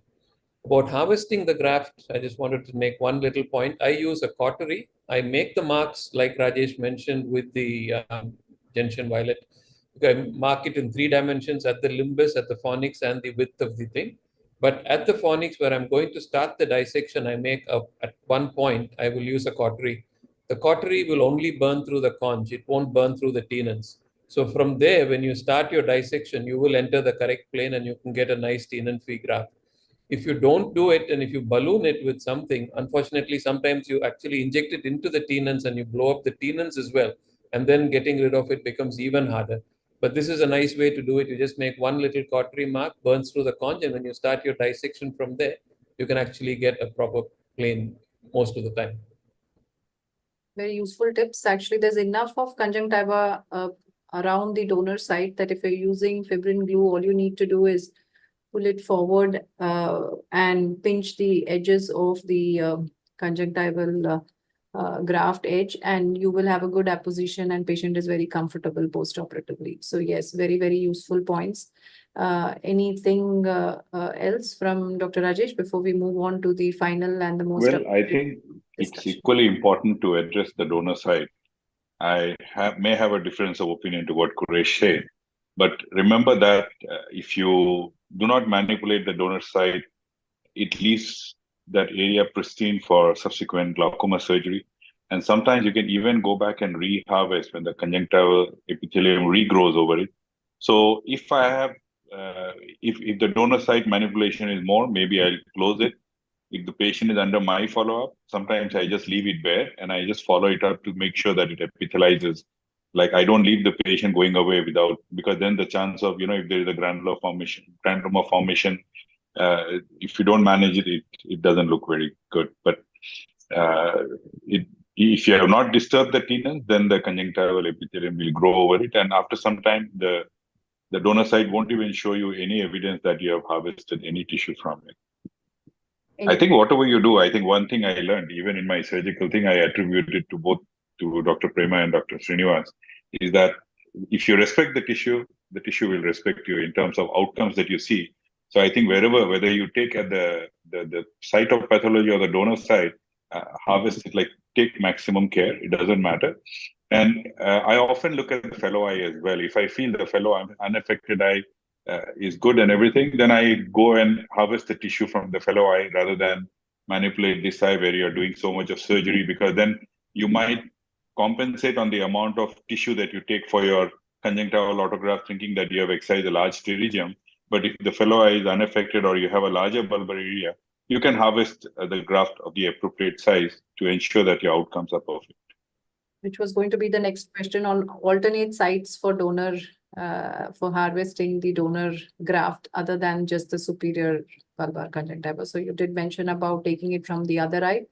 Any tips on taking it from the inferior bulbar surface, especially You can take from the inferior as well, but like I said, between the superior and inferior, the upper site remains covered by the lid, so it's much more convenient. The lower site also you have to worry about. Sometimes if it retracts and if you're applying too much of medications, the chances of that area showing up, the vascularization, because the lid margin also touches that area, sometimes that can be a little bit of an issue. But can take, if I had a patient who was on anti-glaucoma medication or likely to require a glaucoma surgery, maybe I'll take it from the inferior fornix. Very true. I think the point that comes across is that wherever you take it from, ensure that you don't send off the patient unless the donor site completely heals. Absolutely. And as far as possible, make sure that you approximate the conjunctival edges on table if you do have the option to do that. So donor site. The other 2 points, one was that the use of preoperative steroids. If I see a patient with a very fleshy pterygium, angry looking eye, sometimes I pre-treat them with prednisolone. I give them twice a day or thrice a day to ensure that by the time they come for surgery, the kind of the steroids have had effect. So I think post-op, the eye doesn't become very angry, or the post-operative period is a little bit more quiescent.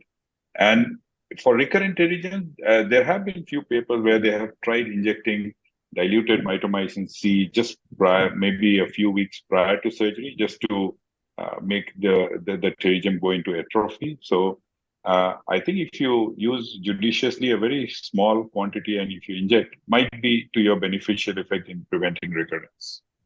That is true. Only thing, because we are a little wary of the long-term effects of mitomycin C, we wouldn't want to generalize that as an interventional modality and end up with unwanted complications. But yes, that is something that has been reported in literature, both MMC as well as 5FU.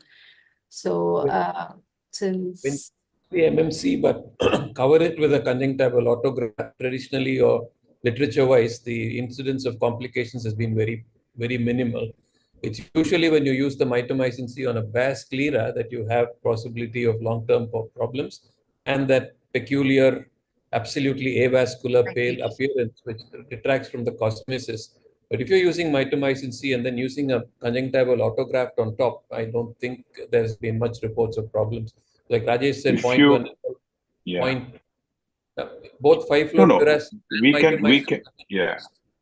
We can translate from the glaucoma surgery. If you look at a lot of glaucoma surgeons, instead of putting sponges, what they used to put under the conjunctiva, a lot of them have now moved on to injecting subconjunctival mitomycin to create like a balloon.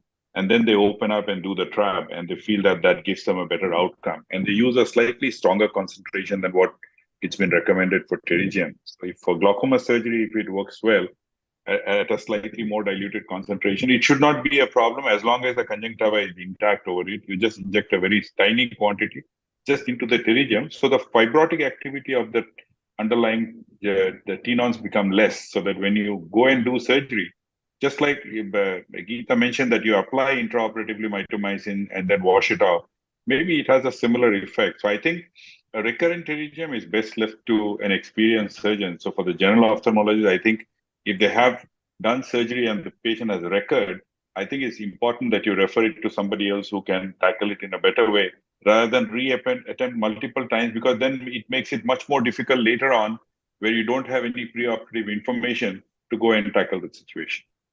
I think what we need to insist upon here is that mitomycin C should not be used in a primary pterygium, and it is an adjunct, especially when you're dealing. I can see Dr. Maskati shaking his head. I don't know for what reason, but No, I use it for primary pterygium as well. As Srini correctly said, as long as you're not doing bare sclera and you're covering it, there are now more than 40 years of follow-up with Joseph Rook Perry and others, and the recurrence rates are less, and the complications, scleral melts and all are unheard of.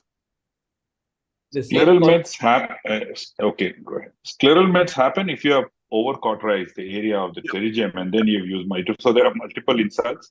And I remember in due course, whenever I have seen a patient with scleral complication after pterygium surgery, the patient often has been given drops with mitomycin C to use post-operatively. So that's again an added insult. So a single one-time application, and if you cover properly with conjunctival autograft and you have not over-cauterized the bed, I think the chance of you ending up with a complication may be a little less. And often, I think the patients, because they consider pterygium surgeries to be so innocuous, that they do the surgery and send the patient off, without following up the patient. So I think that's where you need to set a thing that if you have done a pterygium, at least a week later, you see the patient and ensure that the graft is in position, it's not dislodged. Sometimes you may have put a graft, but the graft falls off and then that area doesn't heal. And if you use mitomycin, then you can have a complication because it's not epithelialized.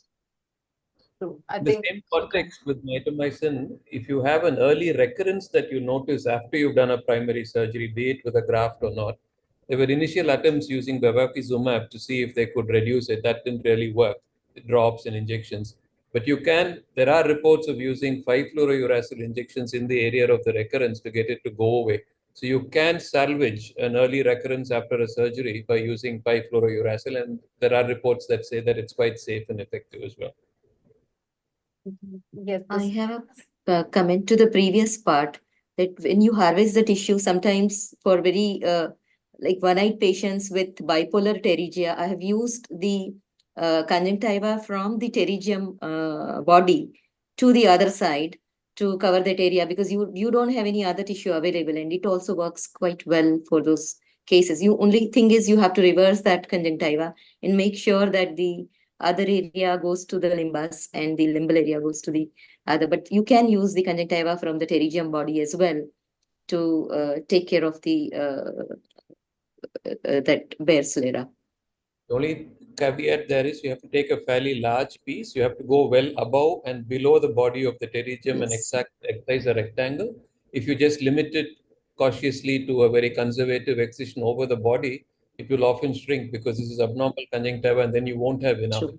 But if you go well above, about 2-3 millimeters above and below the body and get a nice rectangle, then like Paras is saying, it takes a bit longer for the cosmetic appearance to normalize, but it works out just as well in the long run. Yes, functionally, those patients do well. Yeah, which again emphasizes the fact that the pathology is not in the conjunctiva, rather in the subconjunctival space. You should try and save the host tissue as much as you can. But yes, this discussion can keep on going, but we will move on to the next very interesting topic. I request all the panel to stay on with their videos on, because this is going to primarily be just a discussion on how do you handle pterygium and cataract. So over to Dr. Bhaskar Srinivasan for taking it forward.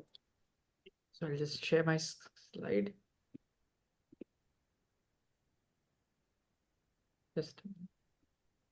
Yeah, my slides are visible.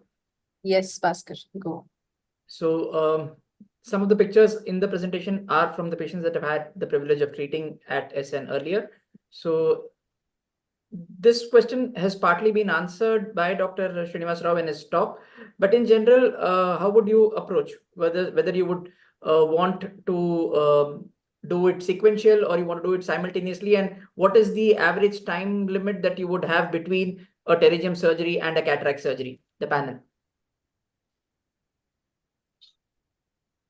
So if there is a small pterygium which is not causing any astigmatism issues, you can do a simultaneous. If patient has primarily come for his cataract surgery, as a bonus, without charging extra, you can get rid of his pterygium as well.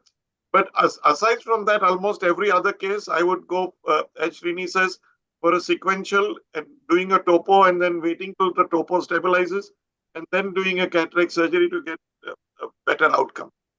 So approximately about a month would be an ideal time, a month Yes, of... at least a month.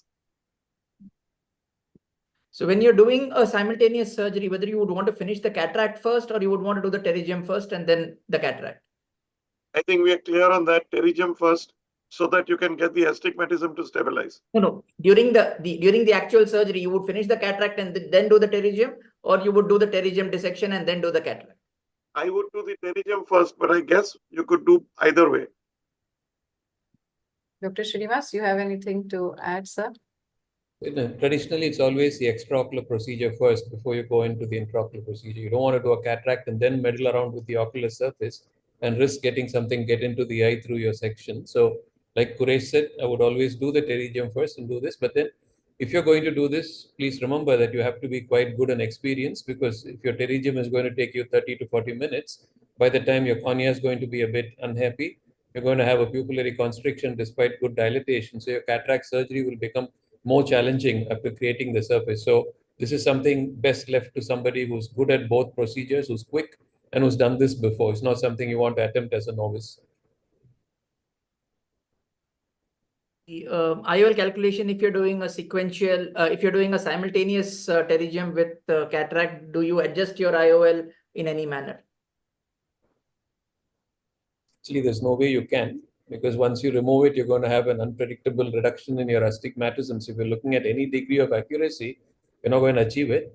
But if you're doing it in a cam situation where you can't bring the patient back and forth, and he does have a significant pterygium and a total cataract, and he's really looking for, functional vision and not looking at 6.5, 6.4 without halos, glare, and so on, then I guess you could do the best you can. But it's a guesstimate at best. There's no way you can achieve a good IOL power calculation if you're going to do it with the pterygium in place and then remove. And would you consider doing a toric lens once you have addressed the pterygium if there is residual astigmatism, or are there any caveats for that also? I would even consider it with the pterygium in place. Not all pterygiums need to be removed at the time of cataract surgery. So if you have a long-standing pterygium which is sitting in the periphery and it's been stable forever, it's got a nice smooth contour, it's got a nice Stocker's line, and the patient clearly tells you that it's not migrated any in the last 10 years, and he's got about a 2 diopters of width the rule or 2.5 diopters of width the rule, you can leave it in and put in a toric IOL, because nothing is going to really change. It's only in the one where you have irregular astigmatism, where you think it's going to compromise the visual outcome, that you want to first remove it and then proceed with surgery. So if you're looking at this kind of a bilateral pterygium, which is almost encroaching the pupillary axis, but it's not very fleshy, versus this which has more of a total cataract, but it's a very fleshy pterygium, would your approach for surgery change with respect to here? The first one, there's not much of cataract, you can still stage it. Here there's a total cataract. The pterygium itself is also very fleshy. Would you consider injecting, say, 5-FU or mitomycin, then doing a pterygium, then doing a cataract? What would be your approach? Depends on how fussy the patient is. If he's very fussy about good outcomes, then I would go ahead with the pterygium removal, do the cataract because it looks mature and about ready to burst, but wouldn't put in an IOL. I would come back a month later and slip in the IOL once I have the cornea stabilized and I can get a better handle on the dynamics of the power calculation. So the idea was basically to decide whether you would even consider, this part was already discussed by Dr. Fogla when he said that we could look at injecting 5-FU in fleshy pterygiums to kind of reduce it. But in this case, with a total cataract, your time frame is a little bit limited as such. So just to kind of conclude, there were literature which says that less than 2 mm, you could probably do a combined procedure. More than 2 mm, you would generally expect the keratometers to kind of be abnormal. You say that about a 0.5, because of a steepening, once the pterygium is removed, there's about a 0.5 change in your corneal curvature. It becomes more curved. So you would want to look at adjusting that. But that's again a very, very small margin. And you're again gesticulating like what Dr. Rao said. And like the points which are discussed, you basically need to discuss with the patient the amount of visual rehabilitation, the time that the patient is ready to wait for a combined surgery, the cost involved in the surgery. Again, if it's a one-eyed patient with a significant cataract, you might want to combine the surgery because you want to give the patient a faster visual rehabilitation. And literature also states somewhere close to about a month to allow the keratometer to kind of stabilize. Again, when you're looking at a pterygium and a scar, when you're doing your IOL calculation for a pre-existing scar, you would probably look at doing topography to kind of get an idea. And intra-op, you will have issues, so you will have to decide what would be the surgery of choice, whether you would want to do SICS, whether you would want to do phaco. You might want to use a light pipe or a chandelier for visualization in these cases. And like was showed earlier also, if there is significant scarring, then you might have to combine it with an LK. And if the patient has cataract, you might have to decide whether you want to do the LK first, followed by the cataract, or you would want to combine the DALC with the cataract surgery. Thank you.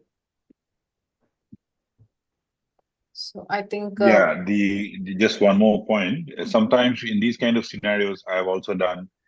I talk to my patients. I do the cataract and the pterygium, and any residual power remaining, we can always do a PRK to try and take off that power later on, and that thereby you can achieve the exact target. Because like with these kind of things, when you decide on the IOL power, despite the best of the calculations that you do, there can be a residual error. So if my patient is symptomatic and he wants better, then we always discuss that option that we'll do this surgery. And later on, if you desire a specific outcome, we can always, which is doable. And I think it smoothens the surface as well. So that's again, and it's not very expensive for the patient. Yeah. Then you can avoid putting in toric IOL or something because, you're not sure about the axis calculation. So hereby you can do in a very precise manner, you can correct the estimate.